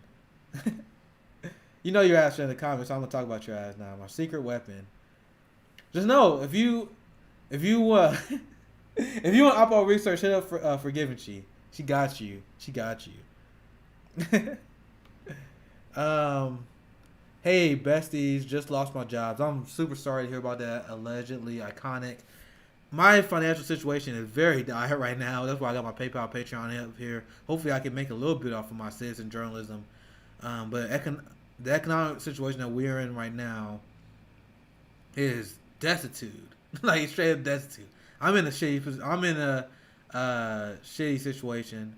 So like when we look at the discussion on the stimulus, I talk about the split on the left. Like when you look at, we were just talking about like the Voss Progressive, the Ben Dixon leftists, the TYT leftists who make a shit ton of money, and you compare it to me and you compare it to the other left, where we literally need this stimulus deal to go by. We literally need this shit. Like there's a different level of dialogue. The people who are sympathetic to Jimmy Dore and sympathetic to Nico House, we are the people who are living in this destitute situation, right? We are the people who need the support and the money. The people who want to tone police, like the Vosh leftists and the TYT leftists and the Cenk Uygur leftists, they tone police the people who need help right now. So I'm very sorry you're going through this tough time. I am too, trust me. Trust me. I'm going through it. Me and my family is tough. So I think you guys got just having a discussion. Diane Nam 16 said we follow each other on Twitter. Nice, man. What's your Twitter name? I'm glad when my comrades be checking me out on here. Because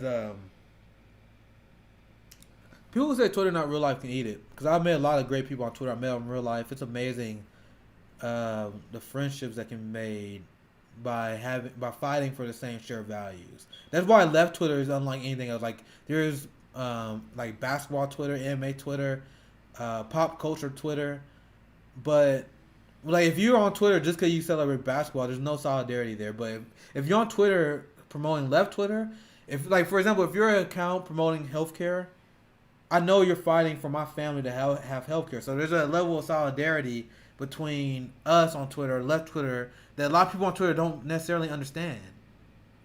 Like for example, people who are like, oh, you're just a Twitter activist. Like, no, bro, I'm on the board of Ranked Choice Voting. I'm the co-founder of 10 Demands. I'm a member of KC Tennis. I'm a member of Kansas City Sunrise. Twitter is one of the most powerful activism tools there is. So when you say Twitter activists, all my friends I know on Twitter are powerful activists. So I had a lot of misconception about Twitter. I was one of the people like, man, I didn't used to tweet until like 2018 because I want to help Bernie Sanders. But I wanted people like, man, people on Twitter too much. But now I'm like, I got an issue on Twitter. I got a little Twitter issue, but there are real comrades that you meet on Twitter for real.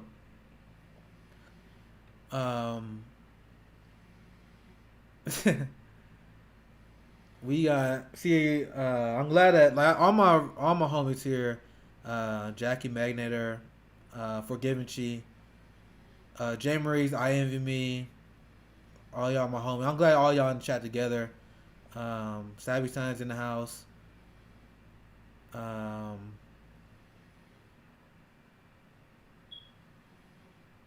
I'm glad that we mostly agree. Like I don't want to give Voss more attention he deserves, but I'm glad that we all agree on that. You live in Missouri and pay what $10 a month for everything? Yeah, dude. I'm telling you, Jackie. The only reason Jackie was saying it can't be that bad because cost of living here is low. I don't know how y'all survive in California and New York. I honestly don't. That's literally the only reason why I stay afloat as long as I have. By the way, if my cost of living wasn't so low, I'd be fucked. I'd be fucked. So I'm hoping that I grow on my channel and continue to work freelance because I don't want to be a wage slave no more. That shit whack. People who need the money should be the one with the platform and speak, and wealthy people should shut the fuck up. That's what K31K said. And I mean, obviously I got conflict of interest on this, but when I see Jimmy Dore with his crazy house, when I see all these people making an insane amount of money, I'm like, bro, I don't need to make that much money. As long as I make enough money to pay my bills, I'm cool. Like my car pay my cheap rent. If I have literally just enough to pay my bills and feed myself, I don't need to make a lot of money. I'm a citizen journalist. I'm not trying to be one of these. Well, I would love, obviously, if I made decent money, it'd be great, but I literally just need enough to pay my bills. That's all. So when I have my Patreon and PayPal here, I literally just need just enough. Forgive and cheat. Chill. I'm going to grow my afro out one day. I don't have my top knot, but at least I have, you all good. I'll have my top knot, but at least I have my my little goatee, right? I can't wait till this shit turn gray, bro. I'll say that now, but once I get old, I'm not gonna say it no more. All right, what comment did I miss? Twitter is super strong, dude. It's influential as fuck. Yeah, dude. It's actually pretty crazy how many people can see my tweets now.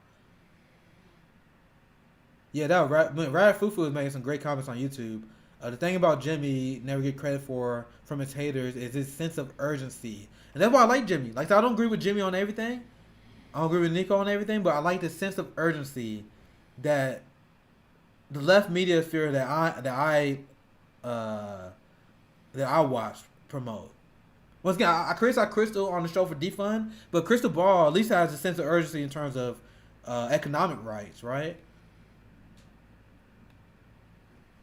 Let's see. What I missed. K31K said, I'm a cosplay activist proud. I mean, there's no such thing. Like, people, like, liberals always want to gatekeep what being an activist is. They always want to gatekeep what being a journalist is. But if you're out here spreading the message, if you're out here fighting against establishment, if you're out here radicalizing people, you're doing something. And there's a level of elitism that exists on the liberal class and the white progressives. They do this as well. Where they're like, oh, you're not a real activist. You're not really doing this. We all are in this struggle. Even if your struggle is just you convincing your family not to support and vote for their oppressors, you're an activist. If you have a small YouTube channel, if you have a small Twitter page, you are a citizen journalist. This level of elitism where we only should listen and prop up legacy media, that shit got stopped. I see progressives prop up that idea. Like, people who don't like Jimmy, like, who is Jimmy? He's just a comedian. How are you gonna listen? Like, I literally get slander from progressives. I'm talking about progressives. They're like, you guys listen to Socialist MMA. What have he done? He's just some poor black kid in Kansas City. Who is he? Who cares? I'm just some guy who's telling you a story. I'm here reporting on my fight against the establishment. We all fight against the establishment. So that's what that means. So I love your comment, but to me, there's no such thing as a cosplay activist. You either in this fight or you're not. Thank you, Flipbot Coin, for the subscription. Because subscriptions on Twitch and YouTube help me out a lot. Pretty much the only thing that will keep me fed.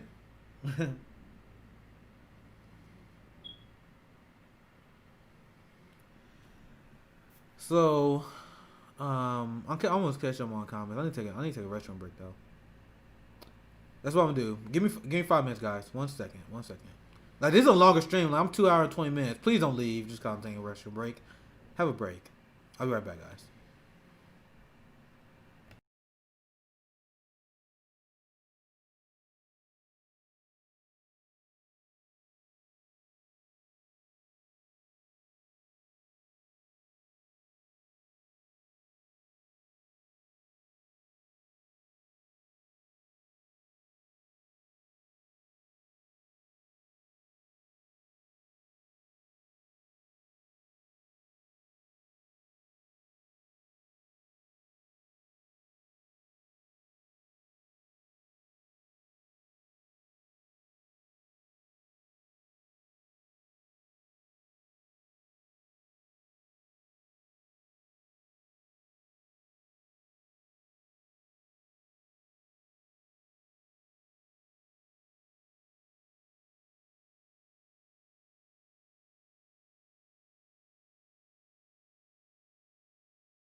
Y'all haven't left yet, right?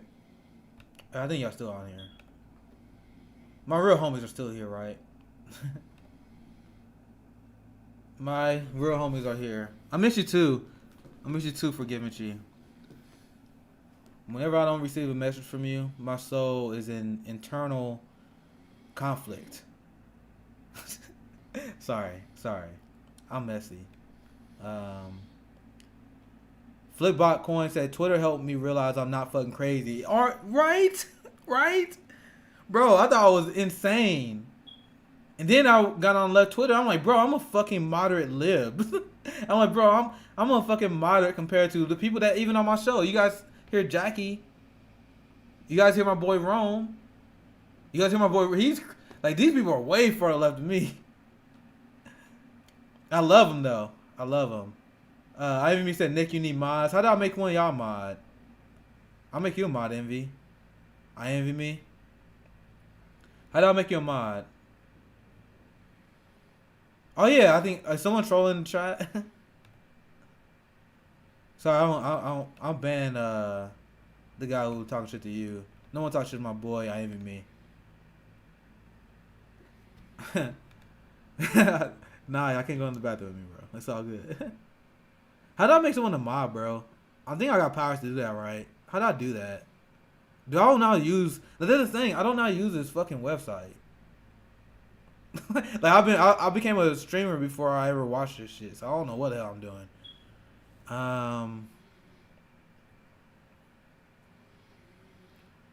So what did I miss in turn conversation? Like I've been live for like 2.5 hours, and I think I'm gonna do a longer stream today. So what did I miss when I was on air? I'm asking you guys. Please share me some stories. I know my Twitter is getting on my nerve. I know my Twitter is getting annoyed with me tweeting this out constantly, but I got so many people that follow me. None of y'all don't watch my stream, so I'm gonna keep tweeting until I do. So, answering questions and covering news stories left by the chat. Share stories with us and chill. But do I have can you type without reading it out loud? Huh? Hey, Jackie's here. Dude, I've been here. Oh, for real? For some reason you couldn't hear me though. Yeah, I haven't been looking. I don't have my Discord stream usually. So anyway, I'm glad you're here. I was literally just about to start. Actually, where Meganator at? Like I said, I think it's like one thing. If I have too many people on, that wouldn't start to lag. But I did 2.5 hours, so I think I can risk it, right? I don't know. Cause I want to have Meganator on too.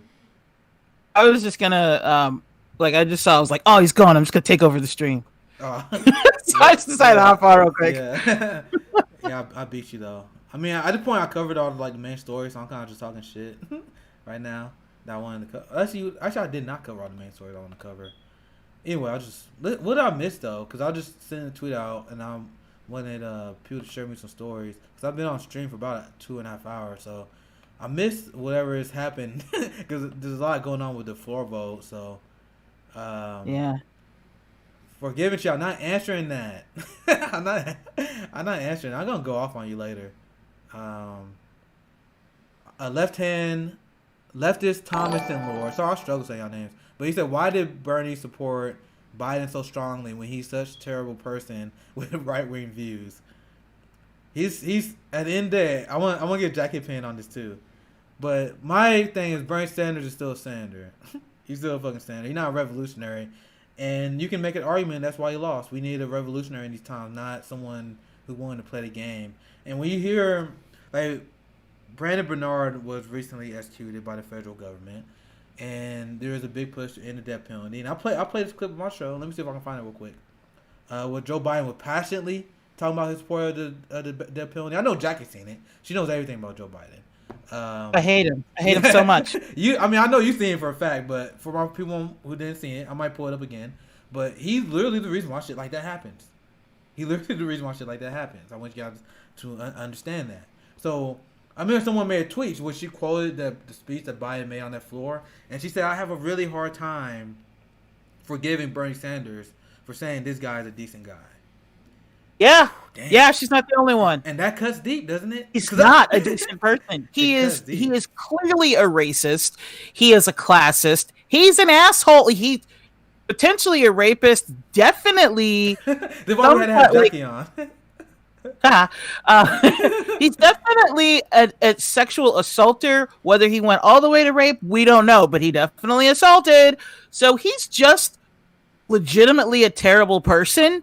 He's essentially the absolute worst. And for Bernie to be like, yeah, he's my friend, man, dude, the company you keep, homie. Like, if he's your friend, I can't be friends with you. Like, look at who Hillary's friends with. Fucking Weinstein and Jeffrey Epstein.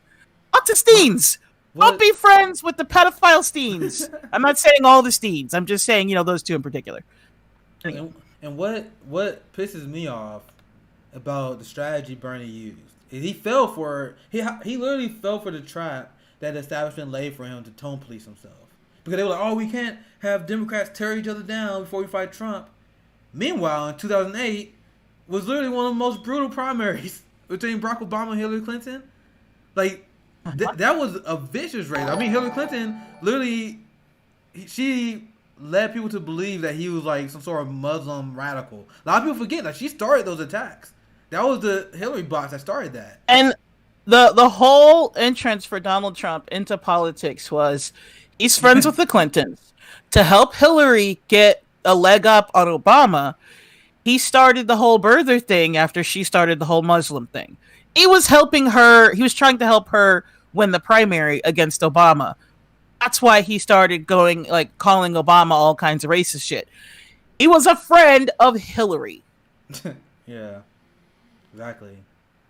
Everybody just wants to forget that part, I guess. And so when I hear that tweet, take that back. When I hear that tweet, I'm like, man, I want like Bernie Sanders. That's a hard tweet to disagree with. When you see people was melting down for good reason when Brandon Bernard died, but why don't people get mad at the reason why he died?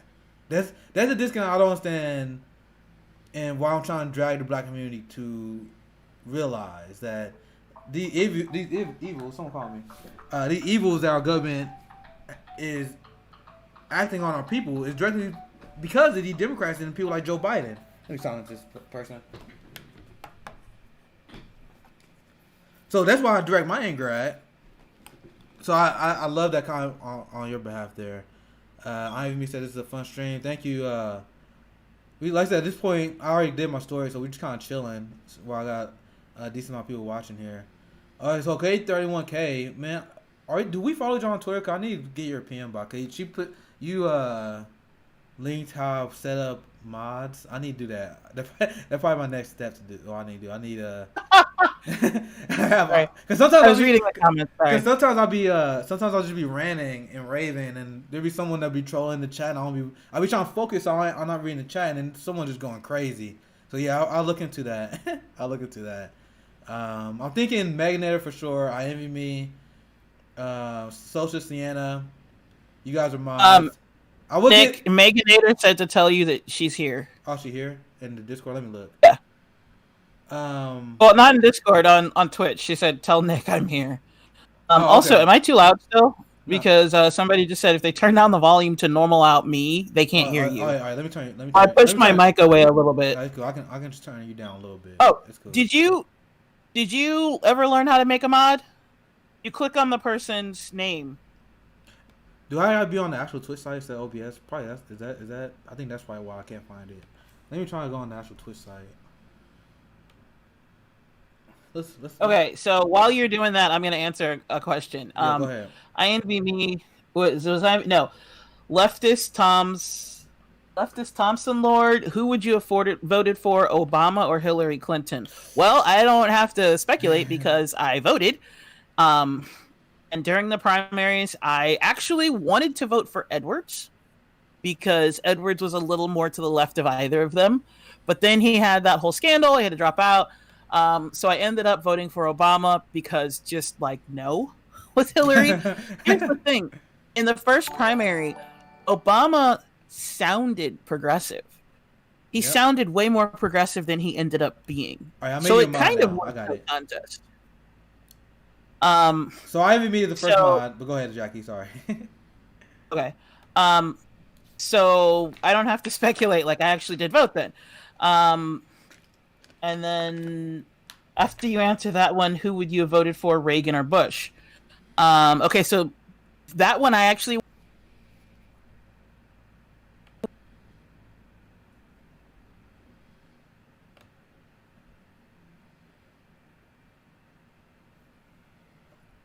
I was still too young. The second Bush, I was able to vote. With Reagan or Bush, they went, like, Reagan came first and then Bush. They didn't necessarily go against each other. So, because, like, Bush, the Bush senior, was Reagan's vice president. So, and the way it was, like, when I was a kid, it was pretty much, like, if it didn't go regime change where, like, you went from Democrat to Republican or Republican to Democrat, then the system was, if somebody was president for like 8 years, then their vice president became president for 8 years. It was just like a given, unless something really bad happened, and then the whole thing shifted to the other party. So Reagan was president for 8 years, and then it was assumed that Bush was going to be president for 8 years. But Bush only had one term. And then we voted for Clinton, because again, like, we went through a little bit of a recession, and everybody was like, no, we want difference, so we all voted for Clinton. I would not have voted for Bush or Reagan because I saw them as completely horrible people. But again, I was like 10. So So you guys want to hear Are you back yet? Yeah, I'm here. You guys want to hear my dumb live story on how I like Hillary Clinton was like one of the first people I hated. like no, there was George Bush obviously, but Hillary was the first Democrat I hated. So it was like, even before I knew who Bernie was in 2016, it was actually a no-brainer for me. Even before I knew who Bernie, I was like, yo, I'm voting Green Party this year. Because that was the point where I was starting feeling bad. I felt like shit for voting for Obama in 2012. I tell the story all the time. Back when that was the last time I actually fell for the lesser two evil. But it kind of hilarious back then. Like, bro, Mitt Romney is evil. We can't make. Because I thought he was gonna be like George Bush again. Now I know that Barack Obama was essentially a third term of George Bush, and I was slightly disappointed by Obama heading into 2012. There was even a tweet someone aired out that came from my Facebook where I was like, yeah, and it showed like an old like Facebook post of me rationalizing it. Well, I was like, yeah, Obama wasn't at exactly where I want, but I mean, it was the Republican fight. I used to, like, did the dumb lift shit I used to believe. But back to Hillary, I remember being in high school during the 2008 race. I didn't vote in 2008 because I actually barely missed the voting requirement. I barely missed it because I turned 18 just after that election in 2009, and then my first vote was 2012, and I was all for Obama though. And I remember I was following the race between Hillary and Obama, and that's why I still remember how nasty it was, and I remember how like Hillary would say stuff like, well, I'm staying in the race even though she about to lose because she thought Obama might get assassinated or some shit like that. So I remember hating Hillary first because back when, like Jackie said, Obama actually did used to run as a progressive because he would literally attack Hillary for her corruption with the Clinton Foundation. He attacked Hillary because she voted for the Iraq War. Like, he attacked her from the left. So I remember I used to hear that, and then while I was super supportive of Obama, and I hated Hillary from day one. I was like, okay, Hillary is like the wing. Like, I was wrong because Obama and Hillary both the wing of the party we should despise. But even then, as a dumb live, I was like, all right, Hillary Clinton, Joe Manchin, Steny Hoyer, that Chuck Schumer, those are the wing of the Democratic Party that we do not fuck with. Even when I liked Democrats, I was like, I still don't fuck with them. So then at that point, around like 2014, 2013, that when I really started hating Obama, I started listening to Dr. Cornel West more often.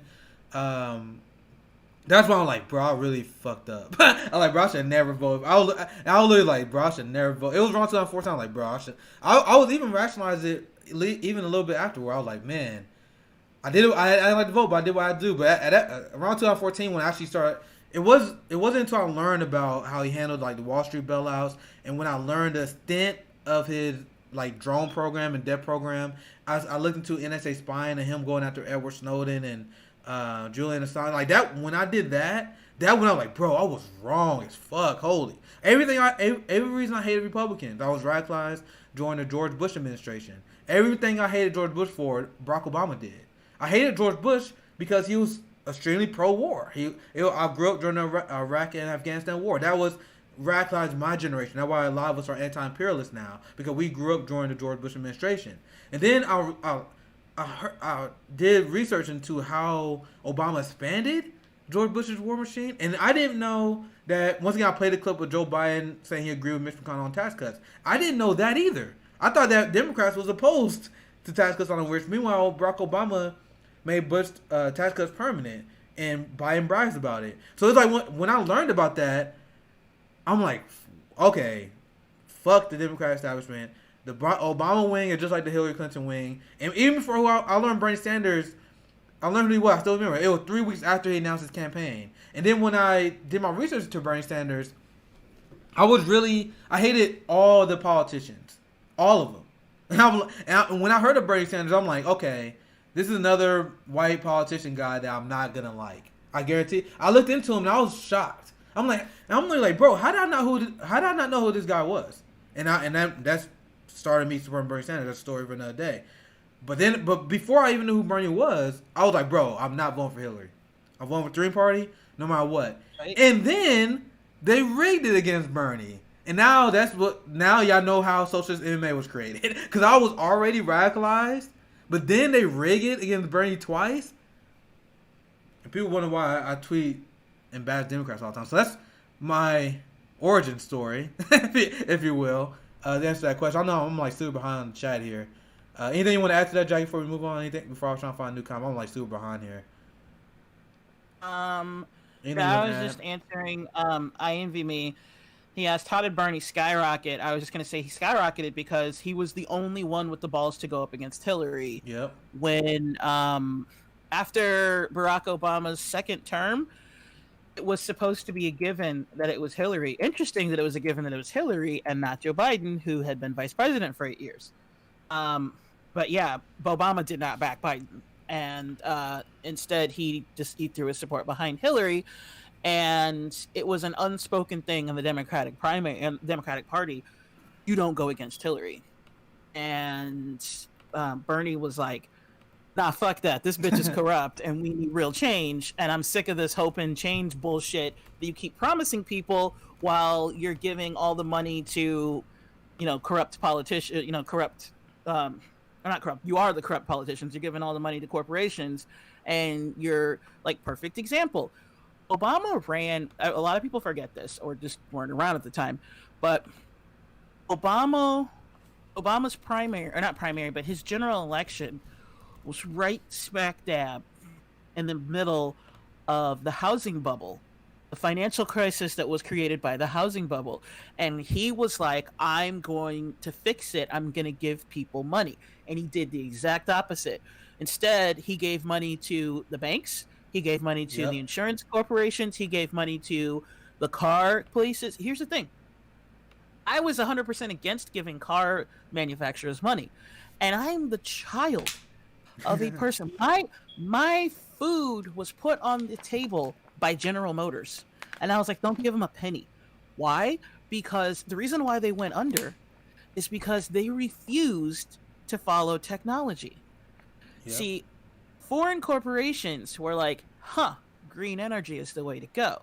So they started investing in like expanding gas mileage, making cars smaller, who was it Nissan? I think that did the first fully electric vehicle. Actually, no, technically it was General Motors that did the first fully electric vehicle. And then the oil companies were like, not in the United States. And they were like, yeah, you're right. And they tossed all of them. They made like 200 cars and got rid of all of them. And they refused to do anything even remotely green after that. And they just kept putting out things like Hummers and like I know that's not General Motors, but you get my point. Like these huge machines that are gas guzzlers. And everybody at a time when an inconvenient truth had just dropped and everybody is like, oh, we're killing the planet. We need to stop doing that. That's when companies like Toyota and Nissan and Kia were like, no problem. Here's a green car. Gets excellent gas mileage. You had people who don't give a shit about the planet. Like, I can get 40 miles to the gallon. Buy GM. GM, Ford, and Chevy absolutely refused to modify their vehicles. Like, Americans don't need that. America, we big ass cars. Okay, so they gambled, they lost because everybody started buying foreign cars. If for no other reason than the fact that not only were they more reliable, but they had way better gas mileage. So people were like, okay, we're going to switch. As soon as that happens, now you have General Motors, Ford, and Chevy with thousands and thousands of cars that they can't sell. And they can only sell a couple hundred to the rich people. And everybody else was like, no, I'm going to buy a Prius. I'm going to buy a Nissan. And suddenly, at the same time with the financial crisis, that's when they hit a financial crisis. And instead of Obama saying, okay, we'll give you money, but these are the regulations you have to do. You have to make your cars green. You have to catch up.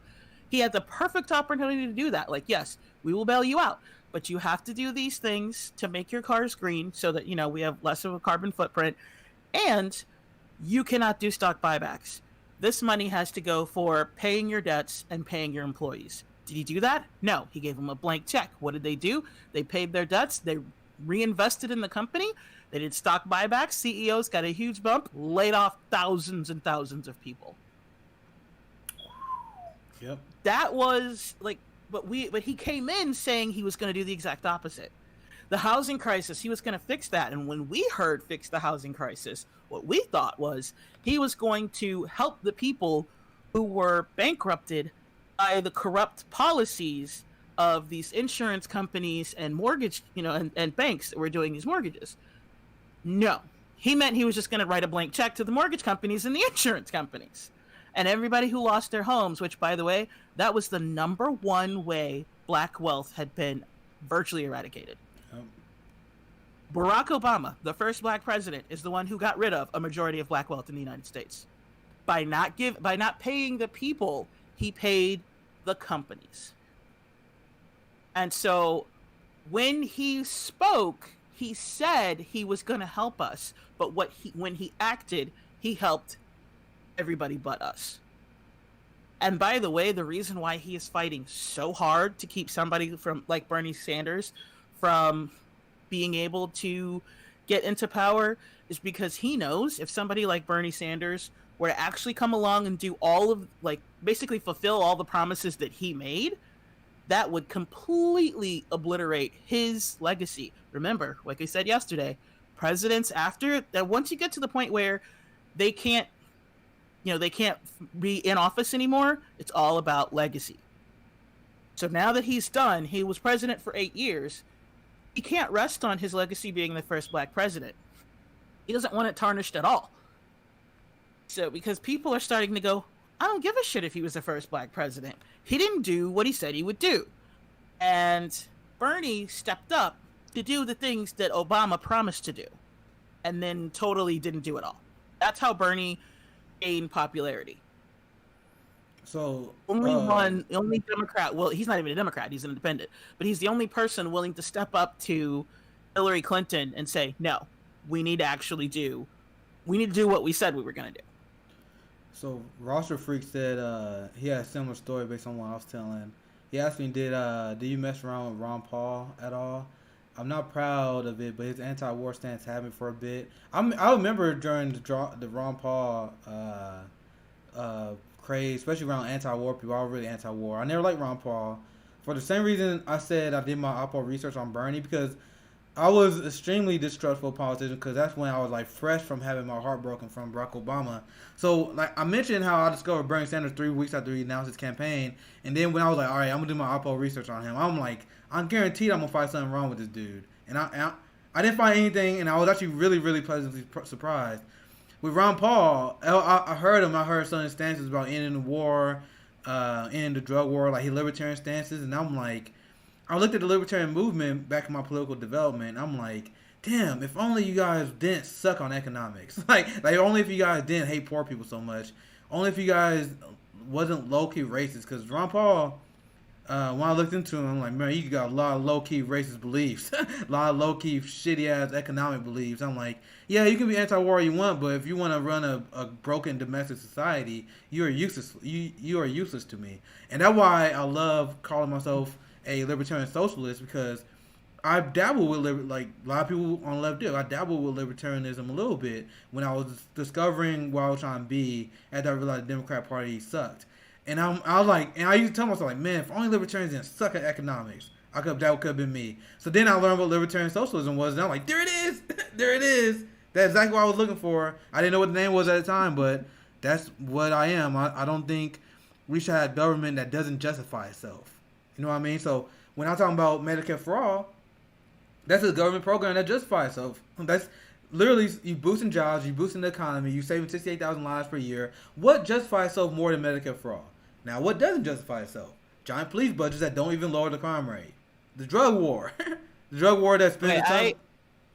I do have to admit, you said earlier that you're not that left compared to other people, and you kind of said my name, and I was like, what? No. You understand. I'm saying there are people to my left. But I know, but yeah, I know what I'm saying is I'm on healthcare. I am definitely far left because again, Medicare for all is the compromise position. Yeah. Because I don't think any of this shit should be charged at all. Why is it we have such a disconnect? I agree with that. We have fire department, we have police department, we have education.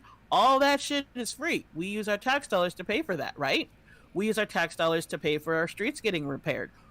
Why in blue perfect hell do we have to pay for healthcare? That's the one thing, like healthcare, groceries, that shit should be free no matter what. It doesn't make any sense to me that we pay for that. So Medicare for all is a compromise because I personally think, no, get rid of, for one, it should be illegal to profit off of pain and suffering. And that's exactly what healthcare, or not healthcare, they're not even healthcare, it's sick care. They wait till you get sick. We have the reason why we can get so sick, and another reason why like pseudoscience is so big is because in our country we don't have preventative healthcare. We don't have actual healthcare. We have sick care. Once you get sick, you go to the doctor and they go, okay, here's a pill. But we don't have somebody saying like, hey, you need to go exercise more. Hey, you need to eat healthy. And then when somebody says you need to eat healthy, what does that mean? There are 95 different versions of it. Everybody's trying to sell you something. Right. Well, if we had actual health care, we could have scientists actually doing research in the field of nutrition, not for a profit, but for people, for health. And then I agree with you on that. That's why, like, I'm probably 30 now, and I always joke about this. I love making the joke. If you asked me, like, even 5 to 6 years ago, that I'll be friends with a bunch of communists and socialists, I would have told you, I'd be like, what the fuck happened?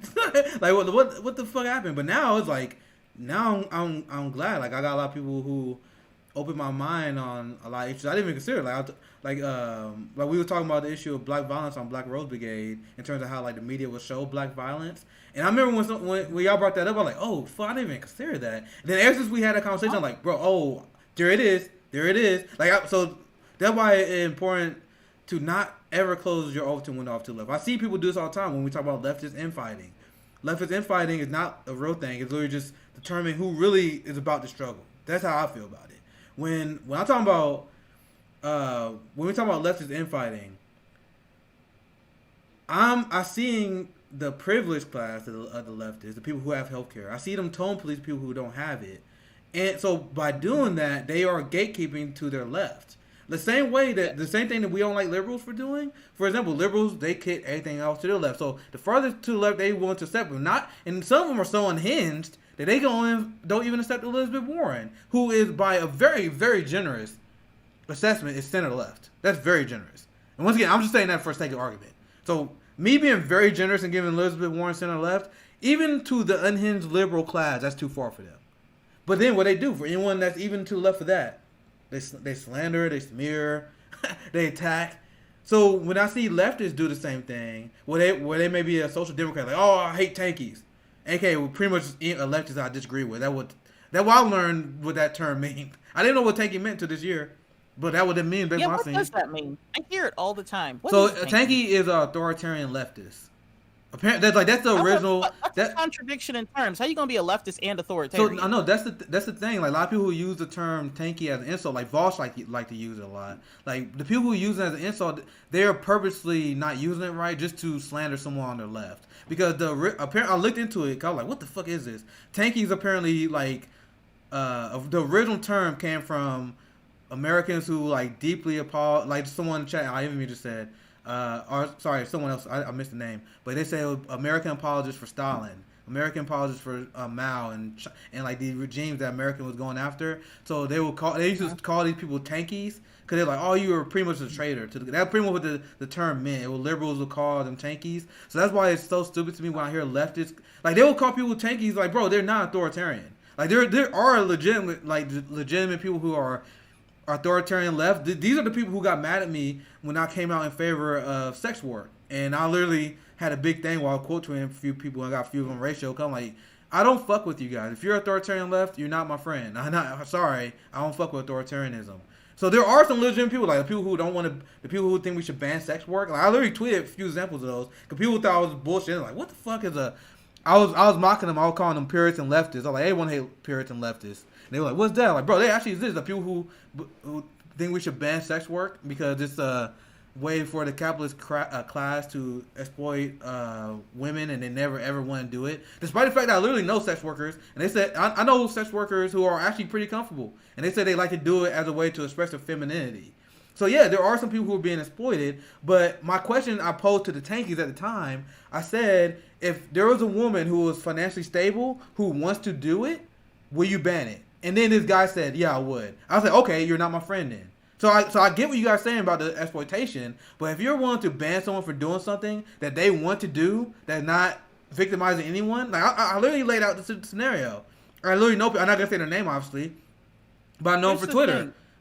So let me finish and I'll let you go right to there. I know they're super comfortable, but they like doing sex work as a form of liberation. Or whatever. They don't even need a good excuse. If they want to do it, let them fucking do it. So I asked them the question, like, bro, if you know that someone's not being exploited, will you ban? They say, yeah. I'm like, okay, I don't agree with you. Those are the authoritarian leftists that actually fall under the insult tankies. But people who use tankies as just a way to punch left. That's what the modern use of it is. But what are you about to say, Jackie? Well, the funny thing is the argument that sex work is exploitative. If you were to legalize, it would actually help it not be as exploitative. Exactly. It's just like with prohibition, you had all the mobsters rise up. And then what happened? How did the mobsters go away? Well, we got rid of prohibition. We made it legal. And then, like right now, what did all the mobsters get? They go to drugs. Why? Because it's illegal. If we legalize it and we what's the word I'm looking for? Like regulate it. If we legalize and regulate, then you're gonna get rid of some of that black market skeevy stuff. You're gonna get rid of the exploitation. But like, who was it? Somebody just said, as if we're not. Chris Kyle said, as if we're not being exploited all the time. It's a dumb argument. And that's the argument that sex workers make. My job exploits the shit out of me, and I'm not a sex worker. They say you're selling your body. I'm like, bro, you're selling your body to capitalism. Like that's a very simple way to debunk that. You selling your body no matter what. You selling your labor. You selling your people get home from work. They're tired. Why do you think you're tired after work? Are you being mentally drained because you're doing some shit you don't want to do? But go ahead, Jackie. Yeah, it's exactly like any job. Like personally, I feel like under capitalism, you're exploited because there are very, very few people who work because they love it. Exactly. Who work at a job, who get to work at a job they love. Most of us, the vast majority of us, have to work a job to be able to pay our bills, just to be able to exist. Some of us have to work several jobs in order to do that. That is exploitative.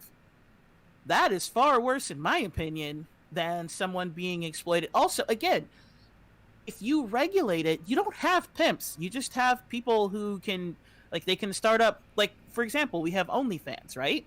Okay, OnlyFans has helped a lot of people, and I'm willing to bet it has cut down the number of people who felt the need to go to the streets 100%. And maybe end up getting a pimp or something, because instead they can market themselves online. It's far less exploitative when it's legal and it's regulated, as opposed to now, like if a girl wants to go, if a girl wants to try to have sex with someone, for one, she's taking a huge risk because maybe she gets arrested. She's taking a huge risk because maybe, the person is a scumbag and is going to abuse her. All jobs have risk, but it's far more risky when it's not regulated. When it's regulated, what we're doing is we're recognizing that all people are valid, all jobs are important, we're essentially banning exploitation because we're saying that this person has a right to have sex for money, and you don't have a right to use them or try to take advantage of them by being a pimp. Yeah, and the thing is that pissed me off about the authoritarian leftists that I am referring to, because I see my friend Forgivenchi was clearing something up. I think it's a very important point. But you explain how by legalizing prostitution you actually make it safer. You explain that to these Puritan leftists and these authoritarian leftists, and they literally will say, "I don't care. I don't think it's right." And I literally had these debates with people. They were like, "I don't care. Sex is exploitative." They literally just believe it in terms of a puritanical belief that you cannot be a sex worker without you being exploited. So now I'm like, this is a level of disagreement I can't even deal with, because you guys are no different than social conservatives. You guys went so far left that you guys became a social conservative. Like, how the hell did that happen? So, forgive us, you made a good chat, because I remember I was having this discourse, and there were some authoritarian leftists. I don't know why anyone would call them that. It makes no sense to me. They got mad at me because they were like, okay, you got to realize that a lot of people use that term as a way to slander authoritarian states, because you have liberals who attack leftists who want to implement a healthcare system that by the liberal and by the conservative talking points is authoritarianism. But so what Forgiveness in this chat is saying, and I talked to Isha on Twitter as well about this. We had a personal conversation. They're right, because there is a level of propaganda that when it comes to authoritarianism. And so even though, once again, I don't know why do you guys call yourself authoritarian leftists? I don't get it, because there were people I was friends with who reached out, and I had good faith conversation with them about this, because they saw me bash authoritarian leftists, and they thought I was attacking them. I'm like, I'm not talking about you guys. I don't consider you guys authoritarian. Like the people who got mad at me when I was going after, I'm talking about specifically what we talking about here. The leftists who are against sex work on some sort of social conservative foundation. I just want to clear that for the chat, because my good friend Forgive, she was talking about it on here. And I want you guys to know my position. Like the people who say that people who smear people as authoritarian, I had a conversation where you smear people on the left as authoritarianism, as authoritarian. Yeah, that is a smear. So if you guys know that's a smear, why are you guys getting mad at me for calling out the authoritarian left? Because obviously I'm not talking about you, right? I'm talking about the Puritans that drive me crazy. Or anyone who want to use the government power to actually control what people do that have nothing to do with your body. Like if you are, I don't think any of those people do. I'm trying to throw out another example. But actually these people do. This is a better example. The people who are on the left that thinks Julian Assange should be prosecuted. Like these are the authoritarian left that I'm aiming at. Like if you're someone who's sympathetic to these states you believe who've been slandered by the American propaganda, I'm on your side. I don't like American propaganda either. That's not who I'm attacking when I'm attacking authoritarian leftists. I'm saying this because it was a big thing. A lot of people got mad at me. I'm like, bro, I'm not even attacking you. I don't know why you call yourself authoritarian leftist. It makes no sense to me. But I'm not talking about you. I'm talking about the people who would do stuff like oppose Julian Assange being part of, like, Julian, like, for example, if you want, for the extent you want to call Andrew Yang a leftist, he would be an authoritarian leftist, because Andrew Yang was one of the people that's saying, yeah, I think Julian Assange should face prosecution. These are the people I'm talking about. The people who believe in government crackdown on civilian population. I don't know that I would call Andrew Yang a leftist, though. No, I was saying to the extent. Yeah, I hear you. I said to the extent anyone would call him on the left, he would be because there are people who think he's on the left. I don't. We on agreement on this, but even if you want to accept the premise that he's on the left, that would be just the best example I can come up with right now. If you're on the left and you support like the prosecution of Julian Assange, those are the people I'm talking about. Just to because I see the comment for giving you, man. I think it was a good comment. I'm gonna find it. I think I missed it. I want to see if I can find it so you guys know what I'm talking about. But yeah, I actually did have that conversation that you brought up there. And there's a very clear distinction. I want to make sure I made that distinction. Because I was literally confused. I remember when I was going after authoritarian leftists, people that I liked was like, why are you attacking me, bro? Like, I'm not attacking you. What the fuck? Why are you calling yourself authoritarian? I'm talking about the people that was attacking sex workers. Because it was a thing that was happening for a while. Where you had literally leftists attacking, I think it was the rise of OnlyFans. Do you know what I'm talking about, Jack? Was I making this up? But people on my Twitter was talking about, like, bro, why are you attacking sex workers? Like, shit don't make sense to me. And that's why I went off on my spill. I saw it, but I saw quite a bit of it, but like different ways. Like I saw someone who was like, "Oh, I can't believe that you would side with the sex worker over." So basically, I saw it in the form of like weird Me Too stuff. There's a lot of weird anti-sex people on the left, and I didn't even know it was that bad until I did this whole dialogue thing that I did. Like before I called that guy out for being anti-sex work, then my call out him. I posted at the time. I wonder if I can find the tweet, but there was like tanky Reddit like found my tweet and got fucking furious. They tried to ratio me, but the tweet blew up, so they wasn't necessarily successful. But I was reading their comments. And some of the people I agree with, but I'm like, why? My whole thing when I was reading the comments of people who were mad at me, I'm like, we on the same side. Why the hell are you considering yourself? I don't know why you won't even call them so authoritarian. You know what I'm talking about? Like, why were you, based on your politics, I talked to some of the people, I'm like, based on the politics you're telling me, you're not authoritarian the way I would put it. And then they were like, oh, what are you doing? They said you were actually propping up CIA talking points that my politics is authoritarian. I'm like, I didn't do that. You're doing that. Like I wasn't going after you. So I thought it was super funny. Cause I'm like, bro, you're almost kind of telling on yourself because I wasn't talking about you now. Yeah. So I thought that was super funny. I think a lot of people there's old saying, you throw a rock in the crowd, the hurt dog will call it. Yeah. So I had to bring it up because I thought that was super funny, and that kind of what almost happened here. So I think people now know where I was coming from. Cause I literally had to make comments like, bro, guys, I'm not talking about you guys. Like people were so mad. They're like, bro, I can't believe socialist MMA betrayed us. Like people were so mad at me.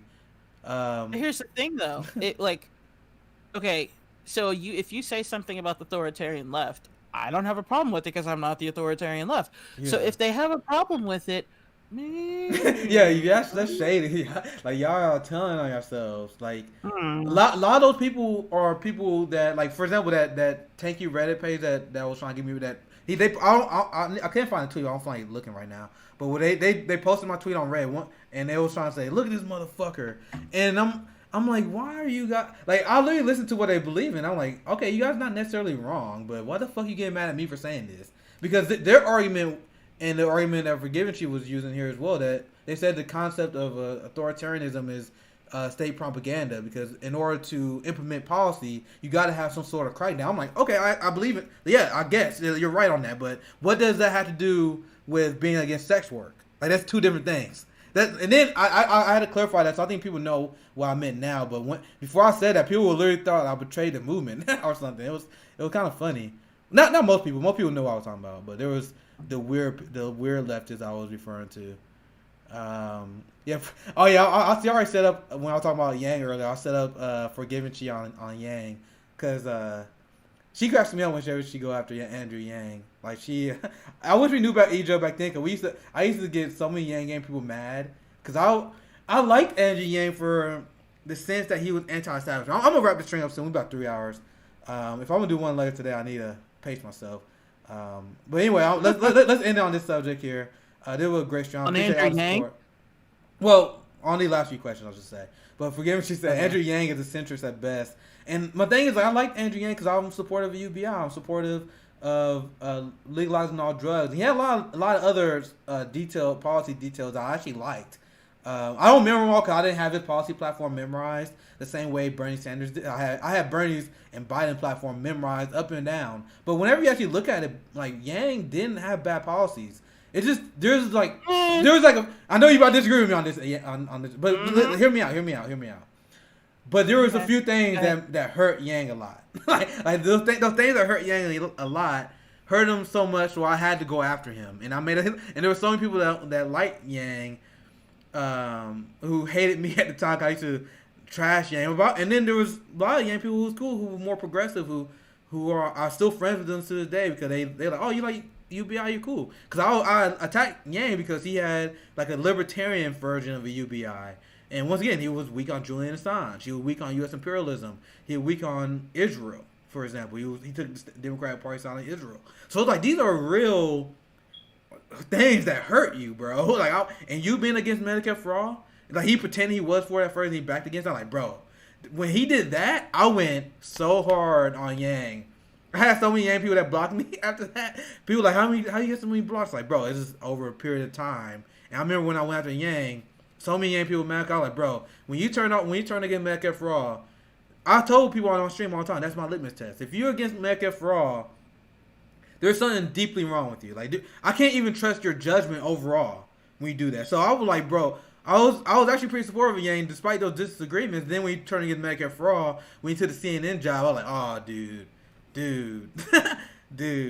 I want to see your thoughts on this Jackie, because I think you outflanked me on this issue. I would support Yang if he ran for New York mayor. What's your thoughts on that?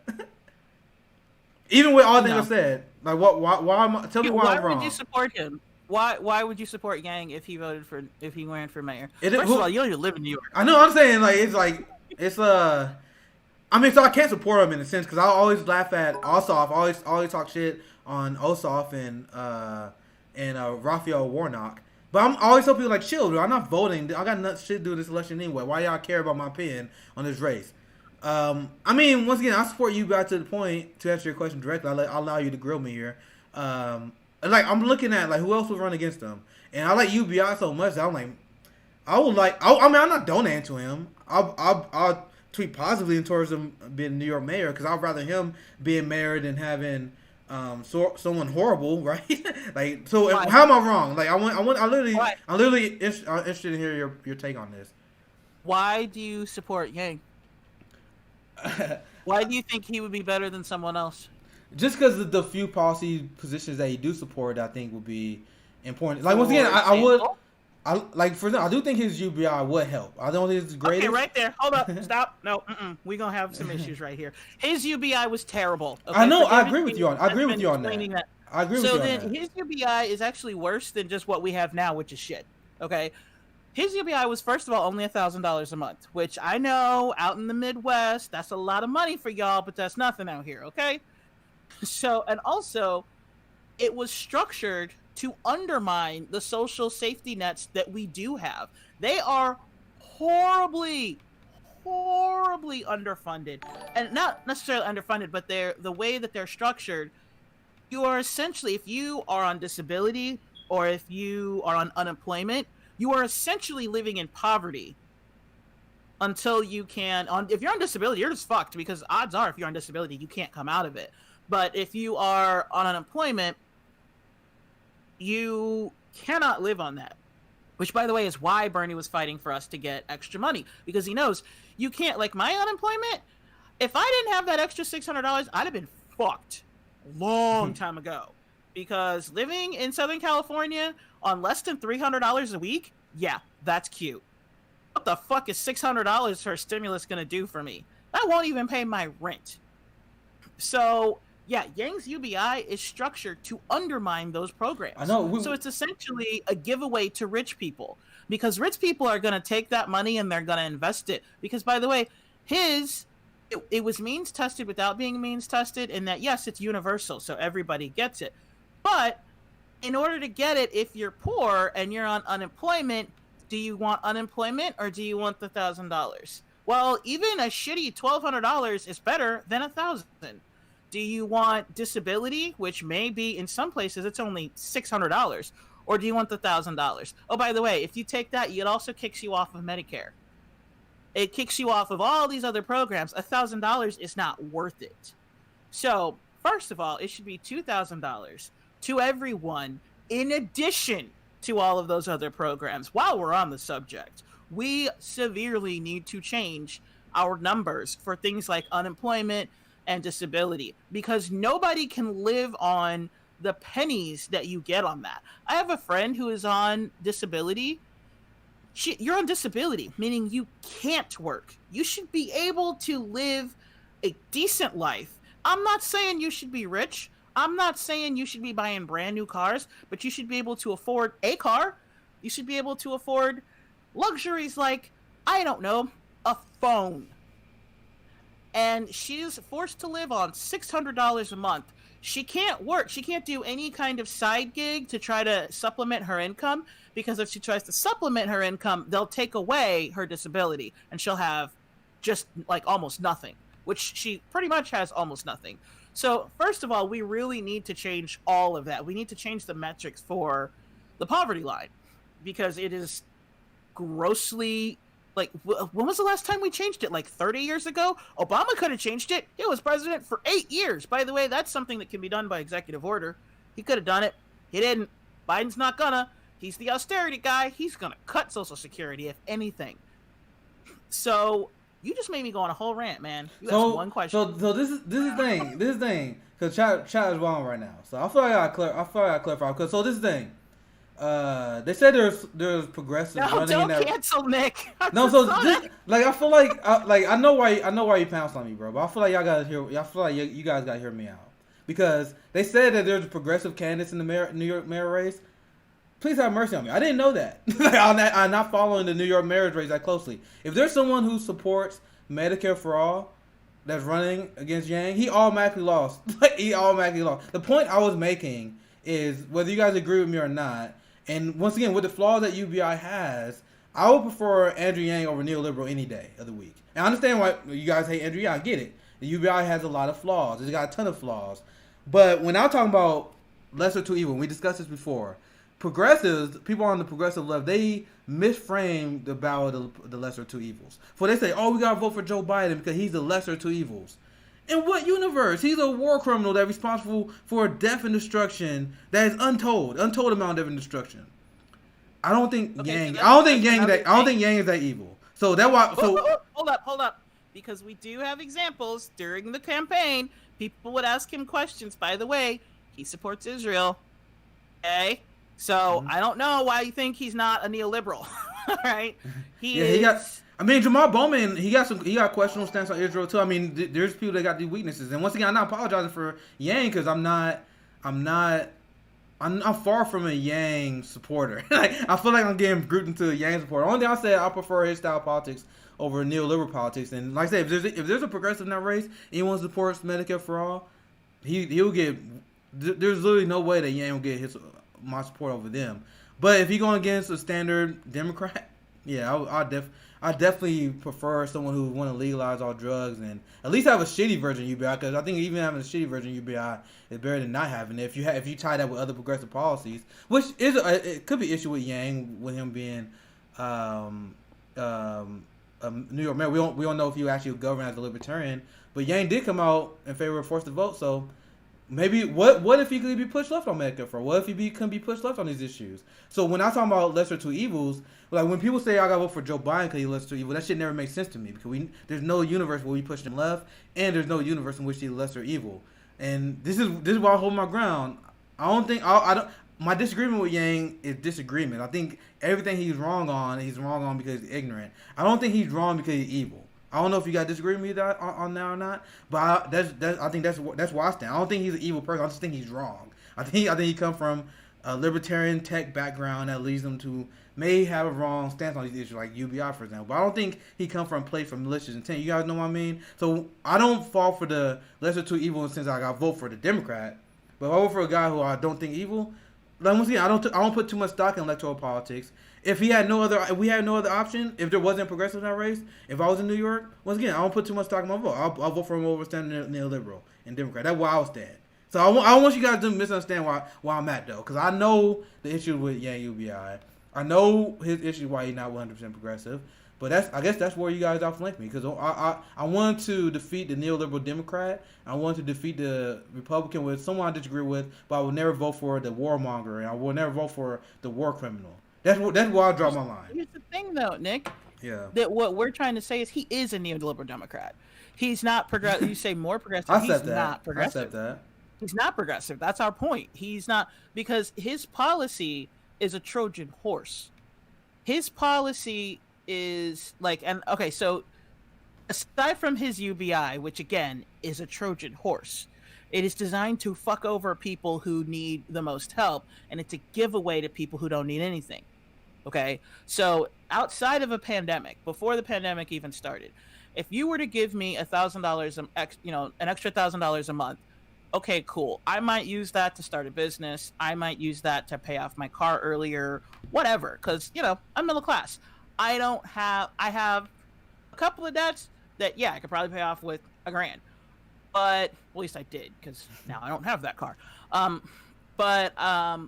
But I'm like, I could, if I wanted to, I could use that money for investment. If I were rich, I would just immediately invest that money into something that's going to give me more money, because I don't need the money. But poor people, they don't get that luxury. Not just so, lower middle class people would have to use it to pay their bills. Poor people, actual poor people, were given the choice, either here's $1,000 a month, or safety net that you're living on. That's not a choice. That's not right. That is, to me, attacking poor people. That is worse than just saying, oh, I'm not going to do anything, because you are actively attacking poor people. So how is that a good person? How is that some semblance of progressive? On top of that, when you look in his foreign policy, he is a standard centrist. He's not really progressive at all. Also, the reason why I don't think he's a nice guy, aside from his Trojan horse UBI policy, he also had, he grifted on Medicare for all. He tried to convince people that he was progressive by saying, I'm for a version of Medicare for all. Basically, he did the Slay Me Male Pete thing of Medicare, Pete did the whole Medicare for all who want it bullshit. He was like, yeah, I like a version of Medicare for all. And then you read his website and he's like, no, I don't like Medicare for all at all. I would not do Medicare for all. I don't like it. Because he doesn't actually want to do policies that help people. Because he's actually a libertarian a la centrist. I like the theory that not a libertarian socialist. I like the theory that he ran to become a celebrity and he wanted to be part of the club, which is why he was fast to accept the CNN position. He was fast to endorse Joe Biden with the promise of having a cabinet position. So I ain't going out like this. I'm not being grouped as a Yang supporter. I feel like you guys are backing me to that corner. It's not gonna happen. I just made one comment. I'm just saying I don't like this man either. I hear you guys though. I know who he is. I know exactly. I'll make another point. See, look, I envy me. See, you walking out, bro. I'm gonna take your mob ship away. He said niggas Yang gang confirmed. I'm adding this whole part. This part y'all not gonna see this whole part on the replay. Fuck y'all. And you know what? Honestly, somebody mentioned Steyer, or as Cal Kalinske calls him, Steyer. He actually was, even though he's a billionaire, he was more left than Yang. I'm about to say, forgive me about ran on these people, because forgive me gave me some.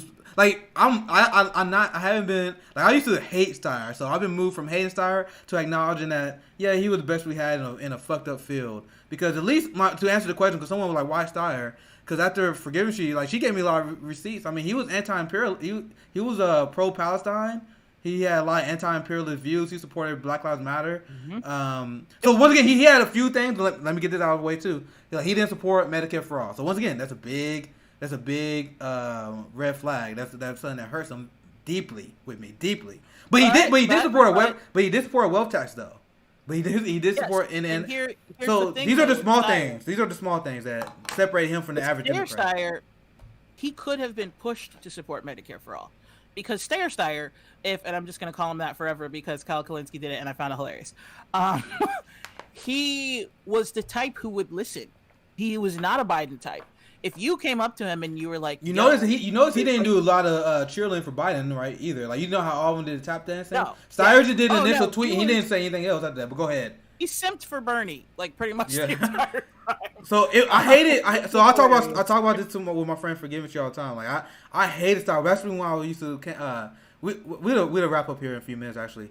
But when I used to canvass in South Carolina, I used to hate him because I used to talk to black people and they used to say they like Steyer all the time. And so I was really good at bashing him. So I still remember all the bad things about Steyer. But there was a lot of things I missed about Steyer, like the fact that he was anti-imperialist, the fact that he supported a wealth tax, and the fact that he was supportive of Black Lives Matter and the decrease in the military budget. Once again, there's a lot of things I didn't like about Steyer.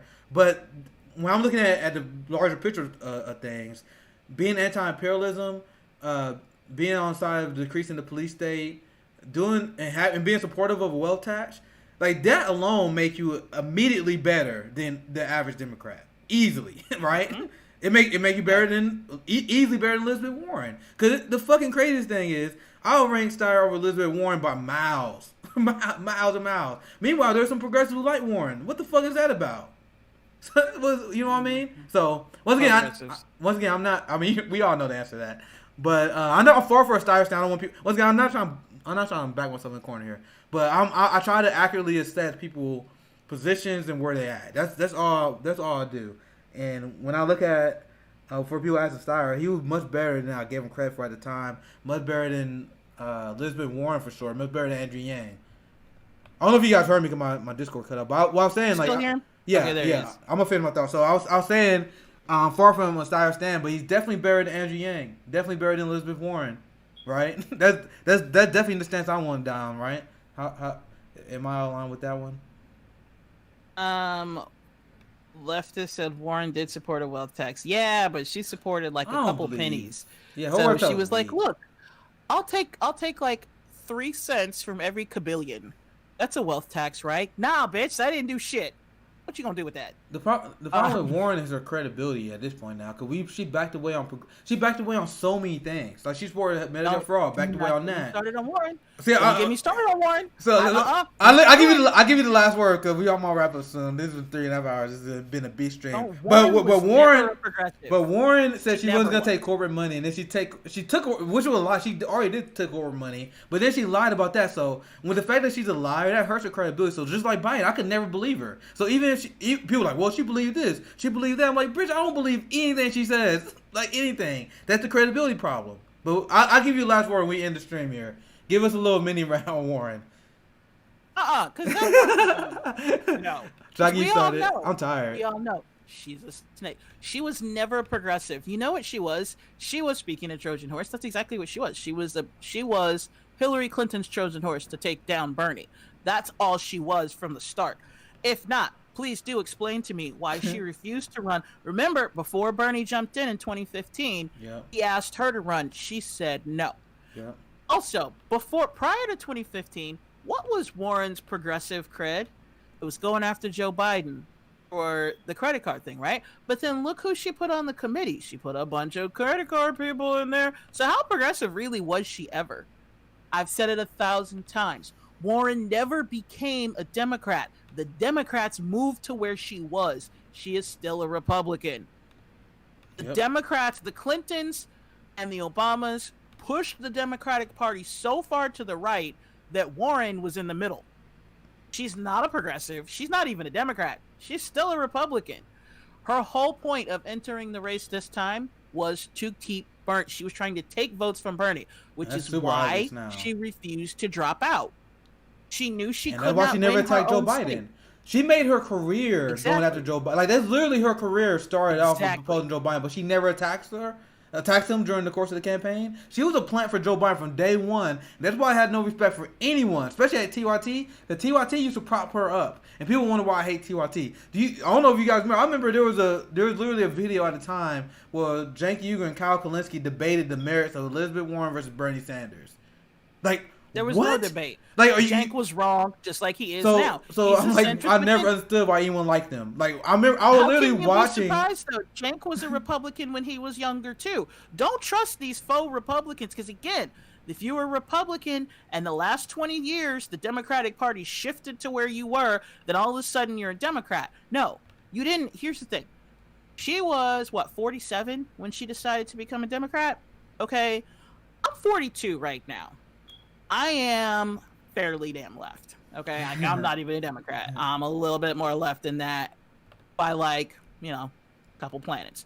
So if I were to, in 5 years, become a Republican, it would have to be a hell of a life change for drastic. Me to change to become the exact opposite, right? I had my change during my like 20s when I became adult. I was learning how society actually operated. I was undoing my brain, like, so I know exactly what you're saying. Like, people usually have these changes in like the teenage or early young adult. Exactly. Time. Like, you can. But when you change, you can become. Exactly. You can make changes in your 20s because you're still figuring out your ideology, right? When you're in your 40s, you are set. The only way you're going to change is if you have a drastic situation. You have a catalyst for that change. Yeah. She was no catalyst. Fuck. Yeah. Shady. She had zero catalyst to change. She just one day became a Democrat. And everybody, I'm like, okay, what happened though? What happened in her life? Here's a good example. Mike Pence. Mike Pence was actually a Democrat until he went to college. He came away from college being as puritanical and Republican as possible. And everybody's like, what happened in college? You know something happened in college, okay? The reason why you know something happened in college is because he had a complete 180. Did Elizabeth Warren ever have a complete 180? Nope, she just changed registration. Let's not forget, this is the same white woman who, during affirmative action, which, by the way, for the kids who weren't around with affirmative action was a means of, it's the closest thing we ever got to reparations, which was, hey, you know how, like, for centuries we've been denying you guys jobs and housing and banking and, you know, things you need to live on? Well, because we denied you for, like, you know, since longer than this was actually a country, to even the score, we're going to make it illegal for people to discriminate against you. As a matter of fact, we're going to make it so that people have to hire at least a few of you. And by you, I mean minorities. Okay. People have to hire at least a certain amount to make sure that nobody's staying completely racist. That's literally all affirmative action was like, do you have at least 4 black people? You have at least 2 women? Okay. And so Elizabeth Warren, a white woman, during the time of affirmative action, allowed Harvard to say that they had a person of color on staff. Yeah, she's a piece which of means shit. that prevented Harvard from actually being forced to hire a minority. Do you know how difficult it is to get into Harvard, either as a student or to become a teacher? And she essentially took a position away from someone because she decided to claim Native American.